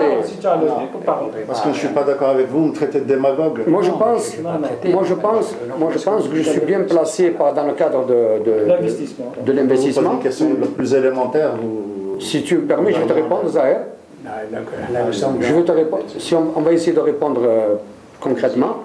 Moi-même, donc, le problème, c'est vrai que les jeunes du monde, des Algériens établis à l'étranger, ont des difficultés à aller s'implanter en Algérie. Bon, pas s'implanter particulièrement, c'est-à-dire plutôt pour bénéficier des avantages comme l'ANSEJ, le CNAC, l'ont dit, c'est vrai que c'est parce qu'on a imposé celui de résidence. J'ai fait des recherches, j'ai demandé le pourquoi du comment. On m'a expliqué qu'en réalité c'était anticonstitutionnel. Anticonstitutionnel pourquoi? Parce qu'il faut faire un déménagement en Algérie, c'est-à-dire faire la demande de déménager avec sa carte consulaire, mais en réalité on ne déménage pas, on reste ici. Mais c'est juste pour dire j'ai fait un changement de résidence pour juste une précision qui est très simple et qui est logique. Ou sinon elle sera anticonstitutionnelle. Si on s'installe là-bas, on a une résidence, donc ça veut dire qu'on aura 2 lieux où on pourra aller voter. Donc c'est pas possible. Donc il y a un vice de forme. C'est vrai, je ne dis pas que c'est. Mais aujourd'hui, cette volonté de ces jeunes-là, justement toujours par le manque d'information, de communication, ces jeunes désireux d'aller s'installer en Algérie, si moi personnellement, j'ai un registre de commerce, je vous ai dit, je suis né ici, j'ai grandi ici, j'ai vécu là, j'ai fait mon service militaire en Algérie. Comme monsieur, j'ai 2 enfants, moi, qui sont étudiants aux États-Unis, un qui a fait l'université de Stanford et un qui est toujours en Californie, et eux aussi sont désireux aussi d'aller sur l'Algérie. Malheureusement, moi, j'essaie de leur expliquer que pour le moment, d'abord, il faut s'organiser ici, en France, d'abord fédérer les qualités, c'est-à-dire les capacités de nos concitoyens pouvant répondre notamment aux attentes et aux priorités du développement économique en Algérie. Et puis je pense qu'il y aura forcément des dérogations, si on le demande, je ne dis pas en force de suggestion, et non en force en elle-même, de dire voilà, aujourd'hui il y a une attente de l'autre côté, aujourd'hui aussi il y a une possibilité de répondre à ces appels d'offres nationaux et internationaux. Eh bien, je pense qu'il pourrait y avoir des dérogations justement pour cette loi de lieu de résidence. Et je dis que l'ANSEJ et le CNAC, et l'ANDI et tout ce qui s'ensuit, quand on parle de ces jeunes qui prennent un camion, qui prennent des vaches et qui ne s'en occupent pas, parce que malheureusement, je l'ai constaté, c'est par rapport à leur formation, c'est un manque de formation, parce que normalement, on doit les faire passer par une pépinière d'entreprise avec des incubateurs pour voir, évaluer la possibilité à cette personne de pouvoir gérer la société, bien sûr le travail et cette aide qu'il a demandé. Pour pouvoir, parce que malheureusement, au départ, le jeune a cette volonté d'y aller, et malheureusement, il n'a pas eu cette formation, et c'est ce qui l'amène aujourd'hui à aller, au bout de 3 mois, 4 mois, au lieu de poser le bilan, il est un peu perdu. Et c'est ce qui fait un peu, malheureusement, vous savez, la majeure partie des cas que j'ai connus en Algérie, qui ont bénéficié de l'ANSEJ ou du CNAC, et qui n'ont pas réussi, ont fait systématiquement, ils ont pris le bateau pour essayer, ou par les barques, c'est devenu des harragas, ils sont ici en France, parce qu'ils ont peur de subir, bien sûr, les lois de... Moi, je reviens vers monsieur. Est-ce que vous pouvez m'expliquer qu'est-ce que c'est qui ont gardé une attache à leur pays? C'est le programme de Bouteflika. Oui, non, mais d'accord, mais moi je le sais, mais je voudrais savoir ce que vous voulez lui expliquer. Ouais. Ça veut dire que c'est des gens, c'est pas nécessairement des gens qui ont une famille là-bas. Je ne le vois pas, je ne le vois pas comme ça. Oui. Je le vois comme des gens qui vont passer des vacances, par exemple, c'est-à-dire qui ont gardé... Comment ils le savent? Si c'est comme ça, comment ils le savent? Comment ils le savent qu'ils ont gardé une otage? Oui. Il faut qu'ils justifient de voyages fréquents en Algérie. Vous croyez qu'ils vont demander ça pour investir? Attends, non, ça peut être quelqu'un qui a des terrains. C'est peut-être des gens qui ont des locaux. Non, monsieur. Attends. C'est une question qui pose. Laisse-moi poser une question. Lui, il se pose, mais c'est pas une question. Je veux une explication. Non, il pose une question. Normalement, c'est à vous de la donner. Oui, mais moi, je voulais dire, je vais te donner le dernier point qui va être Kanak. Moi, j'ai un cabinet secondaire à Béjaï. Un cabinet secondaire à Béjaï. Moi, ça fait pas longtemps que je suis en France. Ça fait que 15 ans. Ça fait 15 ans que je suis avocat à Marseille. J'ai repassé le CAPA, j'ai refait ma vie. Très bien. Donc, garder des attaches en Algérie, c'est-à-dire c'est des gens qui ont des liens commerciaux, des liens d'affaires, des liens juridiques, des liens avec des associations, c'est-à-dire des gens qui activent vis-à-vis de l'Algérie. Moi, je ne l'entends pas comme la famille. Voilà l'explication que je peux te donner. Et pourquoi pas la famille? Parce que la famille, c'est pas, ça ne me paraît pas être un argument économique. Parce que là, on parle d'investissement. On est bien d'accord. Moi, je pense. On va passer quand même à la programme du président. Moi, je pense que c'est pour ça, monsieur Toumi. Oui. C'est pour ça que j'ai posé la question à notre éminent économiste. Non, mais ça, c'est pas économie, ça. Économie, c'est plutôt droit qu'économie. Ah, simple économie. Ça, c'est plutôt c'est plus droit qu'économie. Parce que décortiquer. Moi, je ne défends pas ce programme. Ça, c'est déjà. Vous pouvez consulter mes travaux sur le quotidien national El Watan, des analyses, des réflexions. Moi, je pense que la tâche. Essayons de ne pas sortir du débat, s'il vous plaît. Aujourd'hui, c'est trouver des solutions. Voilà. Mais je pense la tâche, ce n'est pas tout ça. Moi, je pense que c'est pas. Quand ils ont dit la tâche, ils n'ont pas dit pour quelqu'un qui a la famille là-bas. Moi, je pense qu'il y a des Algériens qui viennent ici, qui vivent ici, qui sont nés ici, ils ont renié leur nationalité. Quatrième action. Ils ont renié. C'est-à-dire qu'ils ne sont plus Algériens. Ah, ça c'est très difficile. Oui, on passe à la quatrième action. Attends, il va nous expliquer. Prochainement. On va pas rentrer. C'est des gens qui ont renié leur nationalité. Hors débat, s'il te plaît, parce qu'on ne va pas s'en sortir. Excusez-moi, je ne veux pas faire le rôle du journaliste ou du chroniqueur, mais quatrième action. Alors, pour les ouvertures de banques algériennes, donc. Ah, ça, oui. Ça a été déjà fait avant. Oui, mais bon, ça a été fait. Toutes les banques, en vérité, toutes les banques, tous les pays du monde, ils ont des banques ici en France, presque, même la Tunisie, le Maroc, sauf l'Algérie. Oui. Alors, le problème de l'Algérie, sincèrement, moi je ne sais pas quel est. On a essayé de discuter sur ce problème plusieurs fois entre nous, avec des députés, on a proposé ça au gouvernement, etc. Ils chaque fois, la prochaine fois. Alors je pense qu'ils sont en train d'étudier ça. L'Algérie, vous savez, c'est spécial. Les Algériens, ils sont un peu restreints. Ils ne veulent pas mettre l'argent dans les banques, même en Algérie. Ils veulent changer le cours parallèle, etc. Peut-être, je ne sais pas. Le problème n'est pas là. Mais s'ils le font, tant pis, ça serait bien peut-être. Parce qu'ils l'ont fait, il y avait une banque avant algérienne, après elle a fermé. D'accord. Mais maintenant, le problème, je ne sais pas. C'est pas vraiment algérienne. Pardon. Il n'y avait pas il y avait une banque algérienne. Il y avait une banque commerciale à Paris. Voilà. Commerciale, oui. Une seule banque. D'ailleurs, je crois qu'elle existe toujours. Je crois qu'elle existe toujours. Voilà. Moi, j'avais posé cette question à son Excellence le nouvel ambassadeur d'Algérie à Paris, et lors de sa dernière venue à Marseille, et on lui a posé la question, il a dit que c'était dans les projets, c'est pas facile à mettre en place. Quand j'ai comparé, pas facile, l'explication, donc c'est un domaine quelque part un peu, je pense que c'est boursier, c'est une question de relations, c'est-à-dire on va dire interbancaires, parce que il y a un système de réciprocité, je pense aussi entre l'Algérie là. On m'a parlé vaguement, mais on m'a dit que c'était possible d'ici une année, au maximum une année et demie, selon ce que m'a dit l'excellence l'ambassadeur. Il me dit il y aura des banques ici où on pourra des banques algériennes où on pourra mettre. Ça peut faciliter aussi la tâche pour ceux qui veulent faire un crédit, par exemple pour les immigrés, pour acheter des appartements.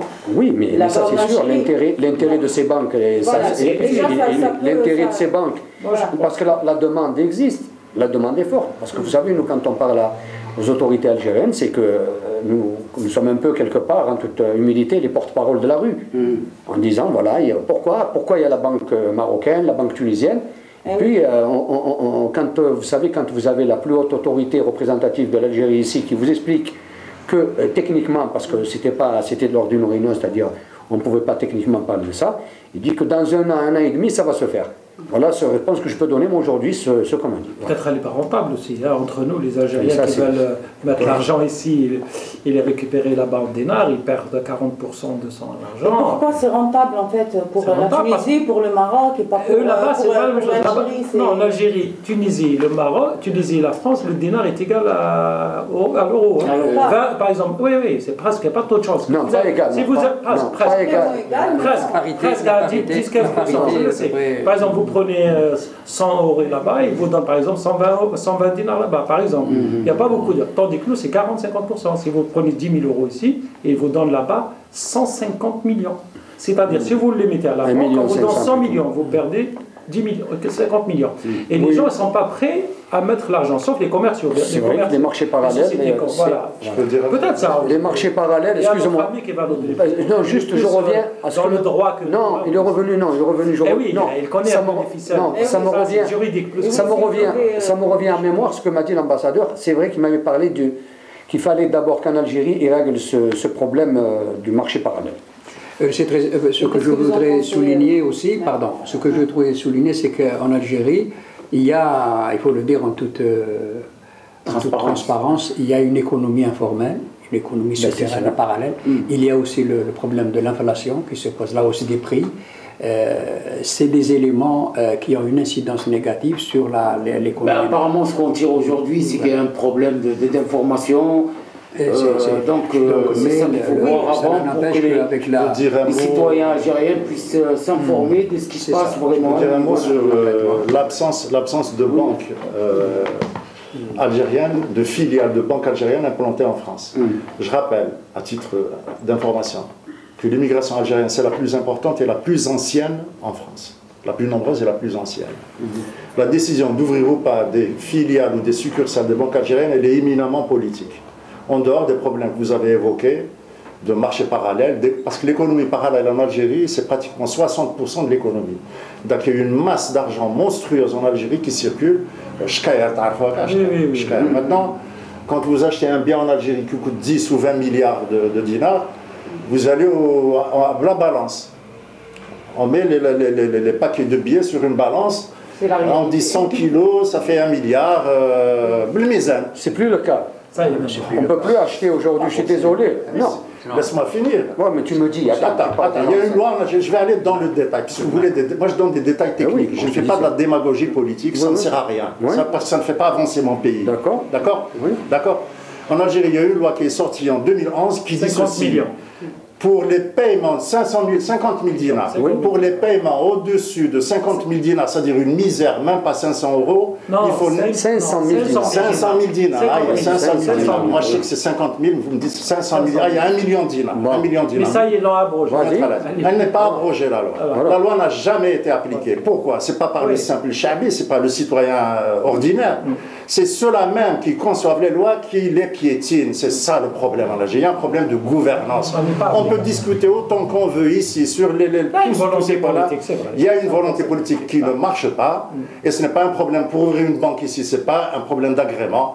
Ce n'est pas un problème non plus de réciprocité, puisqu'il y a énormément de banques françaises qui ont ouvert en Algérie, Société Générale, Crédit Lyonnais, Cofinoga, les sociétés financières, etc. Donc ce n'est pas un problème. Parce que si on ouvrait des banques ici, les Algériens résidant en Algérie qui ont des comptes à l'étranger, il y en a énormément. Il y en a énormément, Liechtenstein, Suisse, les paradis fiscaux, les îles Caïmans, etc.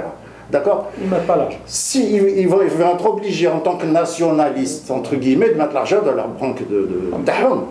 Mais les émigrés d'ici, c'est-à-dire on est tellement habitués à changer au noir et tout le monde le fait. Moi je le fais. Voilà, c'est ça. Que cette banque-là, effectivement, elle ne sera pas rentable. Pourquoi elle ne sera pas rentable? Parce qu'il n'y a pas de confiance politique dans ceux qui gouvernent. L'idée de la banque Hadik, lui-même, il ne va pas poser son argent dedans. Voilà les vraies raisons, il y en a d'autres certainement. Il y en a plusieurs. Non, moi je ne suis pas d'accord avec toi, bon, mais on ne va pas rentrer. On reviendra pour le débat de toute façon. Il y a des choses qu'il faut. Non, je ne dis que de la démagogie. La confiance, elle existe. C'est pas de la démagogie. Dis-moi en quoi tu n'es pas d'accord. Non, il y a des Algériens qui n'ont pas confiance. Cinquième action. Bien sûr. Khalifa, par exemple, elle a détruit beaucoup d'Algériens. Oui, par exemple. Aujourd'hui, les banques, je te dis, ce forum ne dit pas que ce n'est pas une question de rentabilité, ou les gens qu'ils ont mis aux îles Caïmans, ou je ne sais pas d'où tu ramènes ces informations-là, ce n'est pas eux qui vont entraver, c'est-à-dire à la mise en place de ces banques, parce qu'elles sont indispensables. Aujourd'hui, nous allons sur une mondialisation, nous avons l'Union pour la Méditerranée, et tout cela, donc il y a ces banques-là, elles vont être obligées d'être... Donc elles sont faciles à installer, il suffit... non, c'est juste une mise en place, et tu sais maintenant... Pourquoi en 15 ans elle n'a pas été... Il y a des choses qui ont été faites, et il y a des choses qui sont encore à faire, on ne peut pas tout exiger, et il ne faut pas comparer l'Algérie, c'est-à-dire le système algérien avec le système, on va dire, occidental, pour une fois, je suis d'accord avec lui, il y a une éducation. Toi, tu es d'accord. Dans ce point-là, parce qu'en Algérie, on ne met pas l'argent dans les banques. Quand on n'est pas d'accord avec quelqu'un, on argumente. Exactement. Aujourd'hui, en Algérie, si tu vas acheter une maison, tu vas acheter un appartement, tu vas acheter un commerce, commerce. Je suis désolé, on ne te prend pas les sous par kilo. Aujourd'hui, tu justifies moi-même, moi j'ai mis juste 600 000 dinars dans un compte, c'est-à-dire un compte de commercial, pour continuer mes exportations. Parce qu'il me fallait de l'argent et tout ça.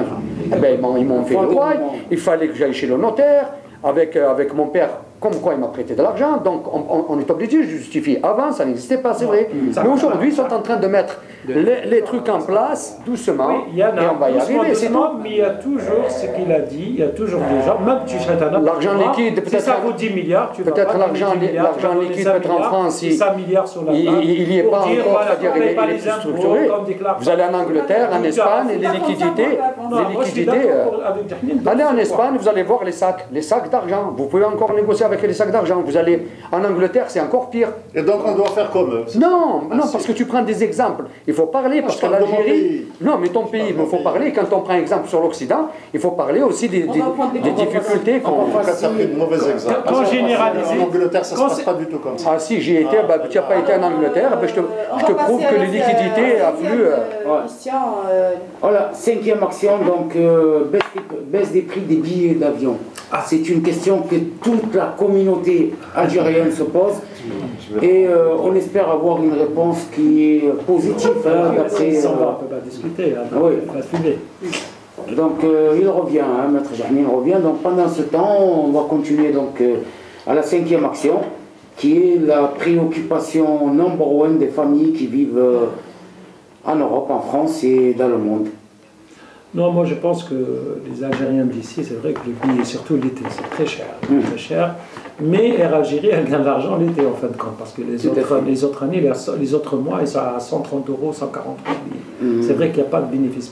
Ce qu'ils veulent les Algériens, ils veulent imiter les Marocains, les Tunisiens, des pays touristiques à toute l'année. Ils veulent des prix low cost. Des vols low cost. Ça, pour le moment, oui, c'est prévu d'ailleurs dans ce programme du président qui va, bien sûr, améliorer un peu le transport algérien. Parce qu'il y a beaucoup d'immigrés qui souffrent de ça. Voilà, en qui fait, souffrent parce de que ça. bon, Mais je pense il n'y a pas de place. En plus, il faudrait qu'ils réservent. Alors, on annonce des importants renforcements pour Air Algérie. On renforce d'autres ils ont acheté 15 avions, ils ont acheté déjà. Des tarifs réduits pour des familles nombreuses et qui n'ont pas d'argent. Voilà. Et pour le troisième, pas d'argent, c'est des gens qui sont.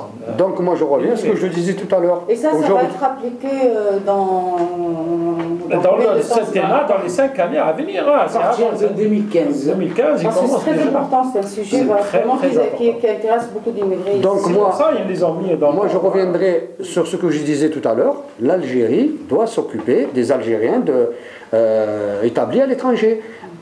Elle n'a qu'à subventionner l'Air Algérie, elle n'a qu'à donner, je sais pas, elle n'a qu'à donner de l'argent à destination, comme fait la Corse, la France pour la Corse, qui est une île desservie par des bateaux et par des avions, où les avions et les transports maritimes sont subventionnés par l'État français.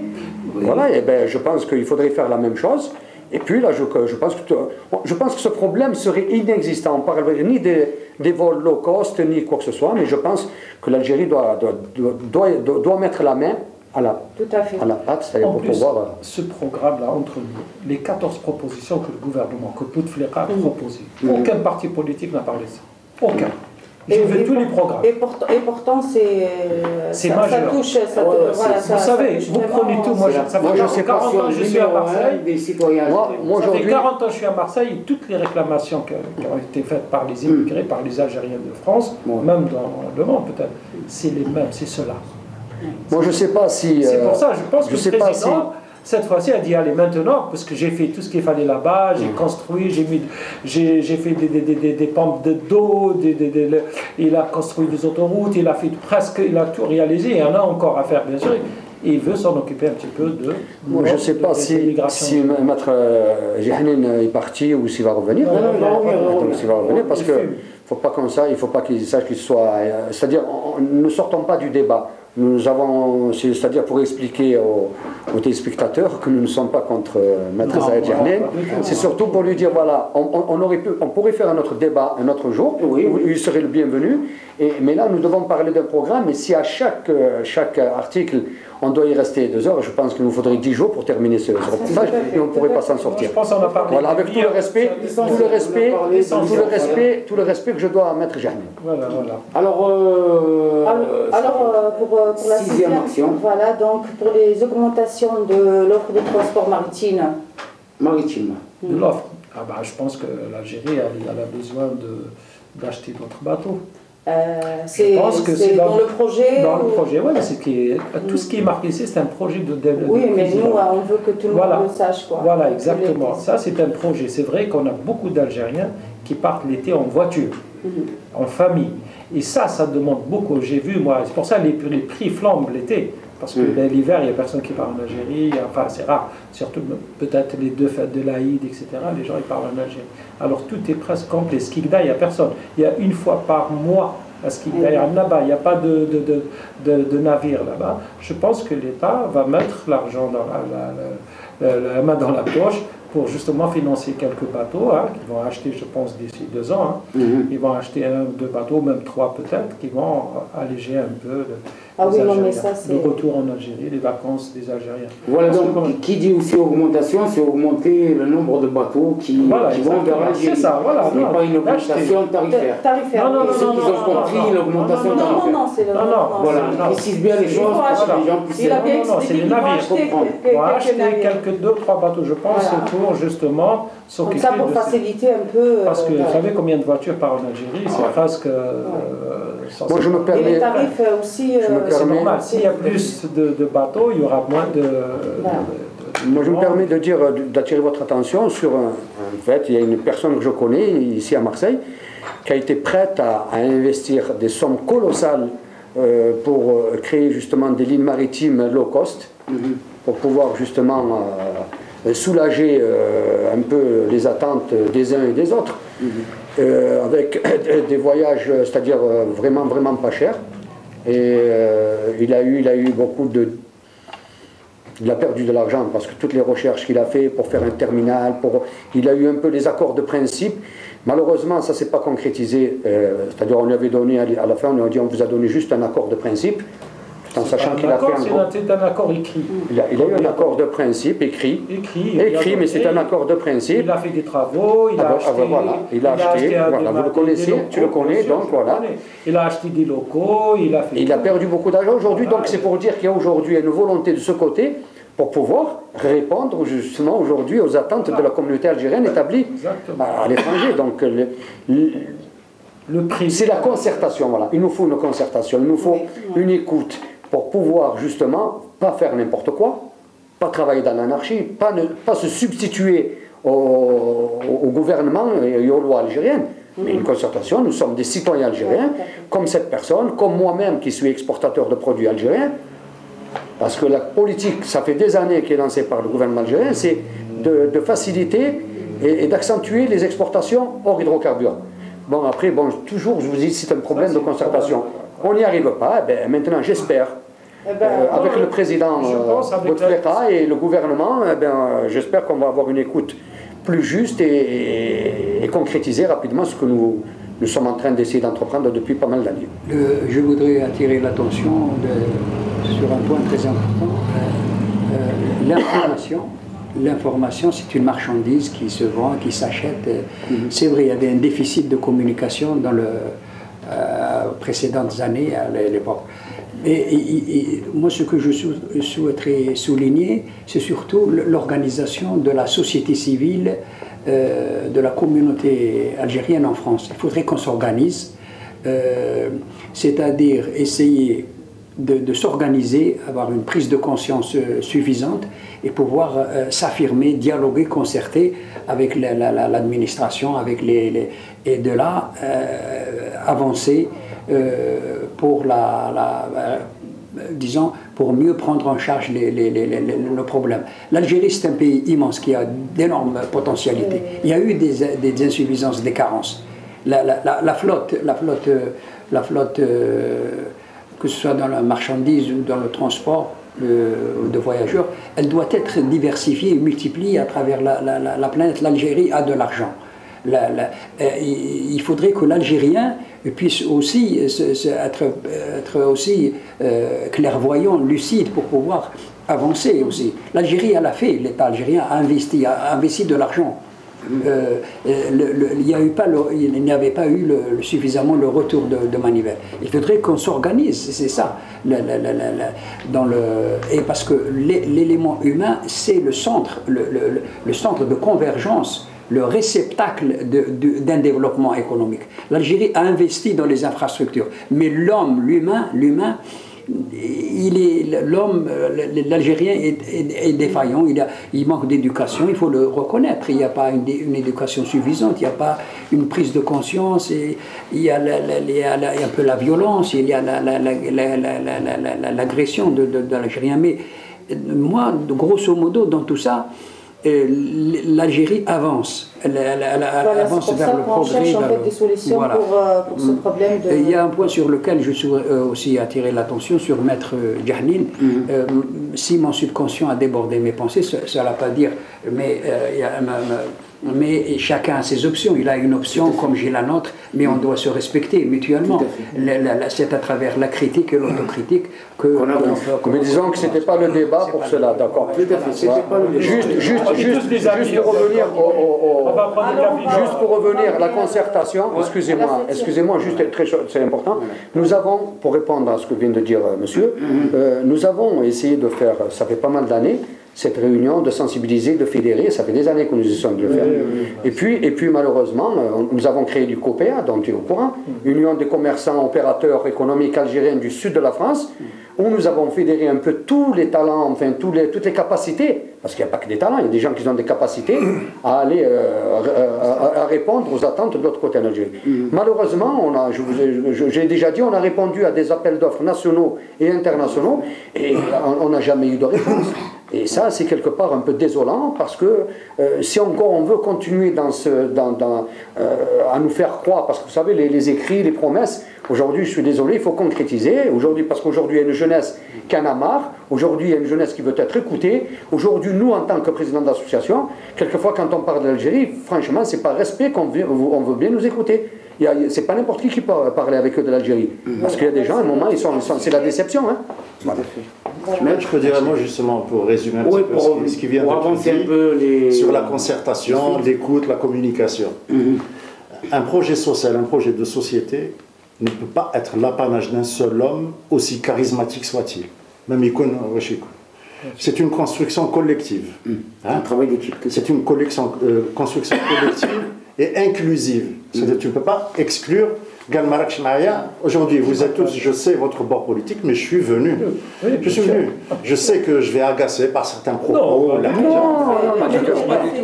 mais je sais que. Restons dans le débat. Il y a des choses qu'on est d'accord. Je suis en train de résumer. Dans l'ordre du jour, pardon. Je suis en train de vous donner mon état d'esprit. Donc, un projet de société, ça ne peut pas être l'apanage, comme j'ai dit, d'un seul homme, aussi charismatique, aussi fort, aussi influent soit-il.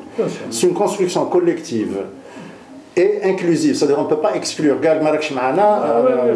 parce que n'importe qui, il peut apporter. Moi, je peux apporter à ce projet de Bouteflika. Je souscris entièrement à ces propositions-là.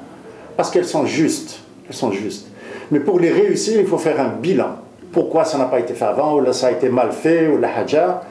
Et effectivement, comme a dit notre camarade, c'est l'homme qui est au centre de tout ça. Parce que l'Algérie,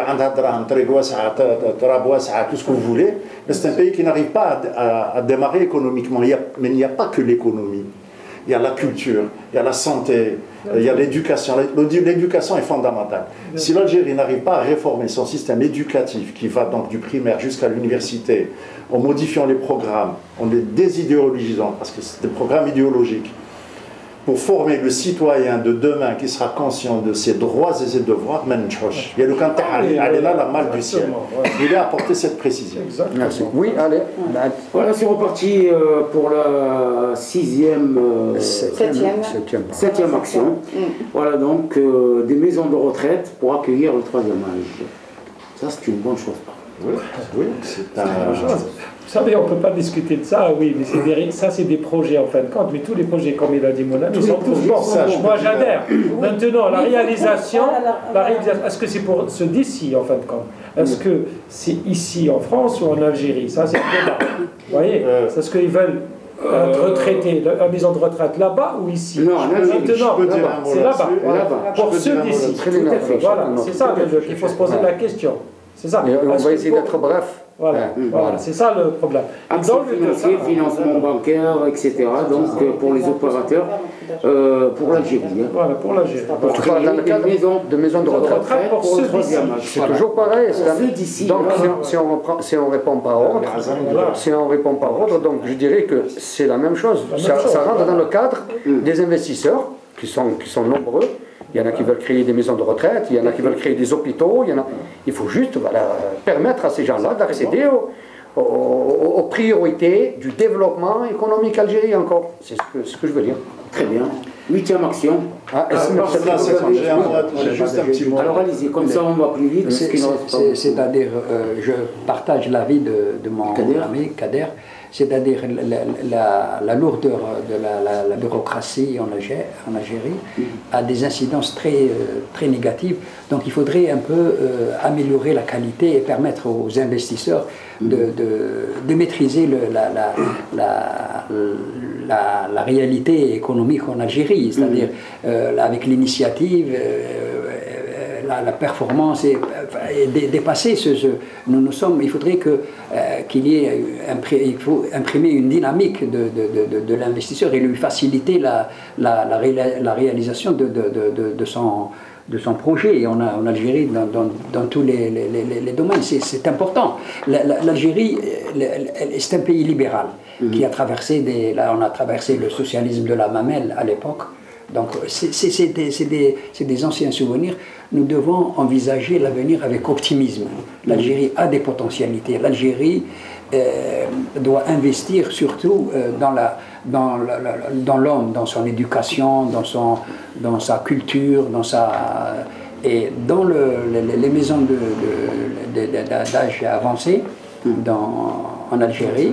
Et il faut permettre aussi aux investisseurs d'accéder, de réaliser, de permettre à l'Algérie, parce que le taux de natalité en Algérie est un taux de natalité de jeunes, et c'est à la dernière décennie que commence la pyramide d'âge Tana commence à s'affirmer. C'est-à-dire la pyramide d'âge, on enregistre qu'il y a des personnes âgées qui commencent. Le taux est très maigre en comparaison avec la vieille Europe, mais il faudrait tout de même d'ores et déjà commencer à investir pour prendre, en vue de prendre d'une manière plus performante les générations, les jeunes, la troisième génération dont j'appartiens. Juste une parenthèse sur ça, mais je préfère moi en Algérie, chaque décision qui concerne l'immigration ici, je préfère qu'il y aura toujours des représentants d'immigration là-bas, avec le pouvoir de décision là-bas. Parce que sinon, ils ne comprennent pas ce qu'on pense, nous, et qu'est-ce qu'on fait, nous. C'est-à-dire que chaque décision... Ça rentre dans la concertation. Concertation avec nous, c'est-à-dire avec les gens, bien sûr. Il y aura des compétences. Voilà, et ça, c'est important. Parce que sinon, on ne peut pas réaliser... Ils ont mis un ministre délégué de l'immigration, il n'a rien compris. Il est venu, il a vu les mosquées. Il n'y est plus d'ailleurs. Il est venu à notre pareil, parce qu'il faut quelqu'un d'ici. Brièvement, s'il vous plaît, chacun brièvement. Sur la création de ces maisons de retraite, juste une petite observation. Oui. La sociologie des Algériens et la culture des Algériens, dans l'immédiat, même dans le moyen terme, ne permet pas ce type d'investissement. Enfin, elle permet ce type d'investissement, mais ce ne sera pas un investissement rentable. Parce que quelqu'un qui investit, il faut qu'il ait un retour sur investissement. Pourquoi notre sociologie, notre vie familiale en Algérie, en général, les gens, ils prennent en charge, c'est les enfants qui prennent en charge leurs parents. Mais la maison de retraite, dans une maison de retraite. Donc ceux qui vont dans ces établissements qui existent en Algérie, qui existent, c'est vraiment les gens indigents qui n'ont pas de famille, ou alors dans les familles n'ont pas les capacités de s'en occuper.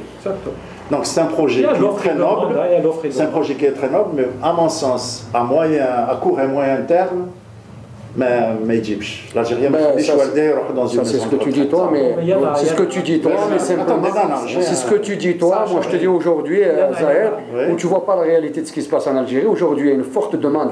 C'est pas des maisons de retraite là que tu vois aujourd'hui. C'est des dépotoirs. Moi je te parle d'une maison de retraite qui se respecte, avec un soin santé, avec tout ce qu'on suit. Je pense que ça intéresserait beaucoup une clientèle. Et de toute façon, je pense que nous ne sommes pas en position de voir s'il y a une rentabilité. Il y a des gens, il faut leur permettre de faire une prospection, une étude de marché, et c'est à eux de décider, de voir si ça marche ou ça marche pas. C'est tout. Ça existe en Algérie. Est-ce que c'est payant ou c'est gratuit? Non, c'est à la charge de l'État. C'est à la charge de l'État. Non, aujourd'hui il peut y avoir des maisons de retraite payantes. On va dans la mondialisation. Non, sincèrement. Je veux bien qu'on me porte la contradiction, mais qu'on me donne de l'argumentaire. C'est pas Quand on me dit d'argumentation. il faut en Algérie des maisons de retraite dignes de ce nom, pas comme celle d'ici. Non, pas comme celle d'ici. Je tombe de ma chaise. Tu m'as pas compris. Non, je t'ai entendu. Non, je t'ai dit pas comme celles qui existent actuellement en Algérie. Il faut prendre comme celles qui sont ici, c'est-à-dire c'est des 3 étoiles, 4 étoiles, qu'on peut comparer à des résidences et non à des maisons de retraite. En Algérie, Mais non, je pense que nous ne sommes pas habilités à donner dans un truc qui nous dépasse. C'est pas notre travail. Il parle pas de maison de retraite payante comme il a dit. Alors, dans ce programme-là, le président il envisage de créer des maisons de retraite pour les personnes âgées qui n'ont pas de famille. C'est pas quelqu'un, ça c'est sûr. Celui qui a une mère, il va pas. Mais elles existent déjà. Elles existent. Non, mais attends, ça c'est gratuit. Ça c'est l'État qui paye. Oui, mais c'est gratuit là-bas aussi. Oui, c'est gratuit. Mais pour les personnes, ben, il n'y en a pas beaucoup. Il veut dire que c'est quelqu'un qui investit, ça ne rapporte pas. Il a raison, ça ne rapporte pas. Mais le gouvernement, il est prêt à faire ça gratuitement. Excusez-moi, oui. Vas-y, Hamida. Alors, pour les bourses au stage. Pour les jeunes. Pour les jeunes, oui. Oui, ça c'est nouveau. Toujours pour les jeunes. Ça, c'est la jeunesse qui nous intéresse. Oui, ça c'est la jeunesse. Maintenant, est-ce que la jeunesse veut y aller en Algérie, veut faire des stages en Algérie? Mais je pense, parce qu'il parle des stages formation en Algérie, je pense que c'est quelque chose de merveille. Ça relie les patriotes. Les jeunes vont en Algérie, déjà ils s'attachent à leur pays, etc. C'est très très bien. Hein. Mais d'ailleurs, il y a une autre proposition aussi, les colonies de vacances, etc. C'est comme avant.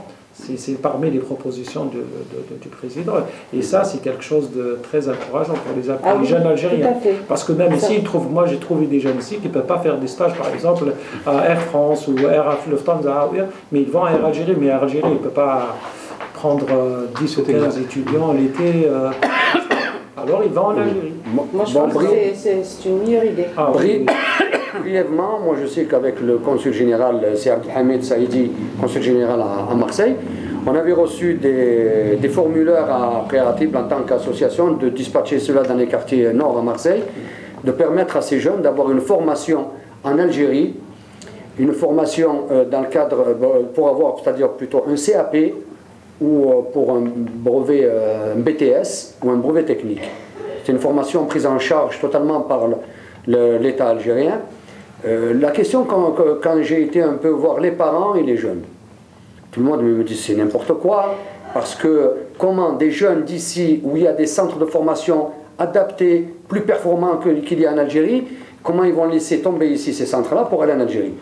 Je leur ai répondu simplement que en faisant cela, l'Algérie, c'est pour permettre à ces Algériens, justement cette communauté algérienne, qui est ici, qui est issue donc d'origine algérienne, de pouvoir avoir une formation. C'est pas dans le sens, la formation bien sûr elle sera, et c'est des formations qui sont très aujourd'hui, elles sont d'actualité, c'est des formations aujourd'hui reconnues à travers le monde, et c'est surtout pour permettre d'échanger avec les Algériens et les nationaux de là-bas, et forcément de créer une synergie pour pouvoir investir dans l'avenir, concrétiser un peu leurs projets en connaissant les uns et les autres et en se connaissant, et je pense que c'est fait dans ce but-là. Non, mais plus que ça. Alors, il y a plus que ça.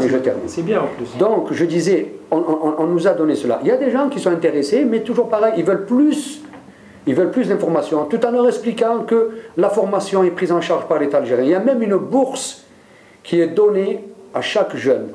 Il y a 5 villes d'Algérie, les plus grandes, c'est elles qui ont ces centres de formation. Et puis, les voyages lors des vacances scolaires sont pris en charge aussi par l'État algérien. Je trouve que c'est des belles initiatives qui sont prises. C'est quoi mais pardon, juste je termine. Et c'est juste pour dire que là, la possibilité donc d'aller sur l'Algérie et vice-versa, de faire venir aussi des jeunes ici, à travers les associations et tout ce qui suit, c'est possible. Il faut juste concrétiser, expliquer l'information, dispatcher, et après, c'est celui qui décide. Mais là, malheureusement, c'est moi qui le fais en tant qu'association. Je ne peux pas, je n'ai pas les moyens de dispatcher ça à travers les 53 départements de la circonscription consulaire. Voilà. Plus important, beaucoup d'Algériens, beaucoup de jeunes Algériens qui ne trouvent pas de formation ici, des stages de formation ici. Et vous savez, toutes les sociétés internationales, ils sont en Algérie. Alors, au lieu de faire, par exemple, stage ici à Air France, ici, il va en Algérie et fait stage à Air France. Moi, j'ai des cousins, des jeunes cousins, qui sont là-bas, ils font un stage de comptabilité en Algérie, c'est des sociétés américaines. Vous voyez, c'est plus facile de faire un stage en Algérie, dans une compagnie aérienne européenne ou américaine, qu'ici en France. Impossible ici en France, on ne trouve pas. Mais là-bas, on trouve facilement. Et ça, maintenant... ils font le stage là-bas, ils reviennent travailler ici. Ça permet aussi aux jeunes Algériens ici de... Moi j'en connais 2 jeunes, ils sont là-bas. D'ailleurs j'en ai un, il a fait une comptabilité. Il travaille avec la société où il a fait le stage, la société américaine de comptabilité. Et je vous jure, il gagne 2 fois mieux ici. Mais il gagne 2 fois plus. Une question sur ça. Est-ce que ça va être reconnu après ici non, c'est un stage Air France. Il n'y a pas de d'accord, c'est que des stages Air France. Ah oui, par exemple, s'il veut faire un stage Air France, il va là-bas en Algérie. Ici on l'accepte pas, il va en Algérie. Et ça existe maintenant.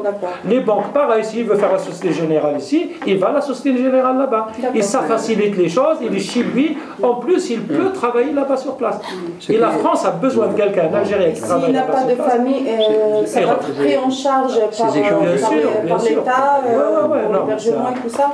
Il faut que ça soit vraiment clair. Ces échanges pour nos jeunes de la communauté, des jeunes Algériens, de la communauté qui effectuent dans des stages de perfectionnement, d'adaptation en Algérie. C'est très, très riche, ça va leur permettre de renforcer leur esprit d'analyse et de connaître la réalité de leur pays d'origine. Et ça va... les échanges entre les universités, parce que l'Algérie, il faut le dire, elle a vécu en autarcie. Elle a été un peu isolée en matière universitaire. Il y a eu des réalisations de grandes infrastructures universitaires, mais s'agissant des programmes d'enseignement qui sont dispensés, qui sont prodigués en Algérie, il faut le dire qu'il y a beaucoup d'insuffisances. Il y a beaucoup, ils sont pas aussi performants que, bien entendu, en comparaison avec les universités occidentales, notamment françaises. Donc, mais les jeunes, à travers un stage en Algérie, à travers de connaître l'entreprise algérienne, de connaître le monde, la société algérienne, ça va aiguiser son esprit d'analyse, de synthèse. Et pourquoi pas, une fois son stage terminé, je veux dire son cursus universitaire achevé en France, il peut rester au bercail, au pays d'origine. Et c'est très important parce qu'on va pas... il y a des racines sur lesquelles il faut... Ou revenir en France, il aura la possibilité, mais avec une formation justement. Oui, c'est très important. Tu voulais dire quelque chose? Moi, sur cela, je suis vraiment désolée, je dois vous quitter, j'ai une urgence, donc je vais vous laisser finir. Je crois que ça y est, le reste c'est... Ça y est, on a presque fini. Les meilleurs thèmes, on les a discutés. Voilà. Donc, bon, après ensuite, s'il y a les questions les plus importantes, parlons plutôt du cadre de la... Moi, j'aurais bien aimé parler du professionnel de la médecine, parce que c'est l'Algérie qui forme les plus grands médecins professeurs, mais le problème, c'est qu'ils ne travaillent pas en Algérie, ils travaillent à l'étranger. Oui, ça bénéficie aux hôpitaux français, malheureusement. L'accès aux entreprises détenues par les Algériens au marché public. Voilà, au marché public en Algérie, ça aussi qui est très important. La remise en place des colonies de vacances au pays, parce qu'ils étaient à un certain moment et puis ils ont été arrêtés un certain temps, donc ça sera reconduit aussi. Ce qu'on pouvait dire aussi dans ce programme, donc l'amélioration des conditions d'accueil au niveau de nos consulaires.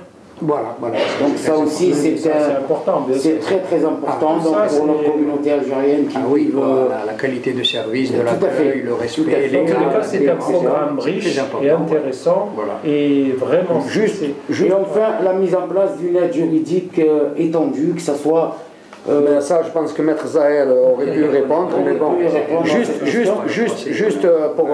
pour répondre à ces 5 questions qui restent. Aujourd'hui, en Algérie, malheureusement, bon, moi je parle de mon cas, moi, particulièrement, je suis un des premiers exportateurs de pommes de terre d'Algérie, notamment d'El-Oued, à mon nom et au nom de mes associés. Par contre, il y a une chose qui me désole. Je répéterai jamais assez que ce que décide Alger, disons, l'Assemblée, les lois qui sont votées, la mise en application, c'est-à-dire de ces lois, dans différentes wilayas, ben elles sont même pas respectées. Et la question qu'il faut se poser, pourquoi? Il faut se dire pourquoi ça ne marche pas dans tel wilaya, parce que je rentre moi dans une politique où on incite les Algériens d'Europe de venir en Algérie et essayer de développer les exportations en hydrocarbures. Je me suis lancé dans ça, j'ai un registre de commerce d'import-export, et là malheureusement, il y a des directions de commerce, il y a des chambres de commerce, il y a des banques, même pas des banques, des agences de banques. Notamment la wilaya de Khenchla, il y a une banque, le CPA, pour me faire une domiciliation d'exportation, c'est la croix et la bannière. Je dois chaque fois me disputer, il faut que je vienne d'El-Oued ou que je vienne de Mostaganem. Non, il faut le dénoncer. Et maintenant, si tu me dis je ne dénonce pas, alors on ne dit plus rien du tout et on n'avance pas. C'est des choses, je t'ai dit, le programme qui est fait à Alger par le gouvernement, il est d'intérêt national et malheureusement, la mise en pratique inter-wilaya ne se fait pas. Voilà, c'est clair et je vois pas ce que j'ai dit demain, Jean. Oui. Non, moi je pense que vraiment le programme du président, il est riche, très riche, et vraiment pour la première fois que vraiment le président met son doigt sur les points essentiels qui concernent l'immigration. Et je pense que c'est ça qui a emmené beaucoup de monde à voter Bouteflika. D'ailleurs, bon, ça c'est en plus. Mais vraiment, il les a touchés par cette proposition-là. Nous, quand je parle de logement, par exemple, avec des militants, ils sont tous contents, du transport, ils sont tous contents. Et ça, je pense qu'avec une volonté de cette fois-ci, je pense que j'espère que les réalisations de ces objectifs seront réelles. Et je dirais au président, bonne chance et bon courage et bon rétablissement. Voilà. Merci, c'est tout notre président. Juste un dernier mot de dire, moi, le président de la République, Abdelaziz Bouteflika, je pense que d'abord, le suffrage universel le dit, il est aimé, tout le monde le plus longtemps possible. Et je suis sûr que le président de la République voudrait voir tous ces projets se concrétiser, ça j'en suis persuadé. Et nous sommes là pour le servir à lui, à travers les ministères, à travers les associations, à travers les institutions consulaires. Et vive l'Algérie, tahia al-Jazair, mahma kant al-dhorouf. Et vive l'Algérie, tahia al-Jazair, mahma kant al-dhorouf. Donc le programme du président de la République est très ambitieux dans le cadre du 4e mandat. Donc nous avons pleinement confiance dans la réalisation de ce programme. Il faudrait que la société civile de la communauté puisse davantage s'organiser et s'améliorer pour améliorer la qualité de service de notre administration algérienne et dénoncer, si le besoin est, de dénoncer les insuffisances, la carence de certaines bureaucraties, donc dans le cadre de l'import-export, dans le cadre de la fuite de l'intelligentsia algérienne à l'étranger. Il faudrait envisager des perspectives plus prometteuses Et dans le cadre du ministère du Commerce, récemment, moi j'ai lu sur les conditions de stockage, de transport en matière d'importation deviennent davantage difficiles. Donc, et l'import-export, il faudrait que même nos importateurs, et les exportateurs, cette filière import-export puisse davantage être rigide. C'est pas ouvert à l'anarchie ou au désordre. L'Algérien doit être respecté. Voilà, c'est surtout ça que. Donc moi j'ai confiance en Bouteflika et je lui souhaite la santé, le rétablissement le plus rapidement possible. Vive l'Algérie et vive le FLN. Merci donc. Voilà, c'était le programme des 14 actions prioritaires au profit de la communauté nationale établie à l'étranger. Je vous rappelle les souligner. Donc, en 1, accès au logement public en Algérie. En 2, garantie obsèque, rapatriement de corps. En 3, jeunes compétences, accès au dispositif. En 4, ouverture des banques algériennes. En 5, baisse des prix des billets d'avion. En 6, augmentation de l'offre transport maritime, c'est-à-dire plus de bateaux pour notre population, et aussi abaisser les prix au niveau des familles, et y compris en été. En 7, maison de retraite accueil 3e âge en Algérie. En 8, bourse au stage. En 9, professionnels de médecins offre donc d'impact et de compétences. En 10, enseignement et mouvement associatif, très important, on en reparlera très bientôt sur ce sujet. Accès des entreprises détenues par des Algériens au marché public en Algérie, donc c'est en 11. En 12, remise en place des colonies de vacances au pays. En 13, amélioration des conditions d'accueil au niveau du consulaire. Et enfin, en 14, mise en place d'une aide juridique étendue. On y revient. Qui travaille et qui suggère ces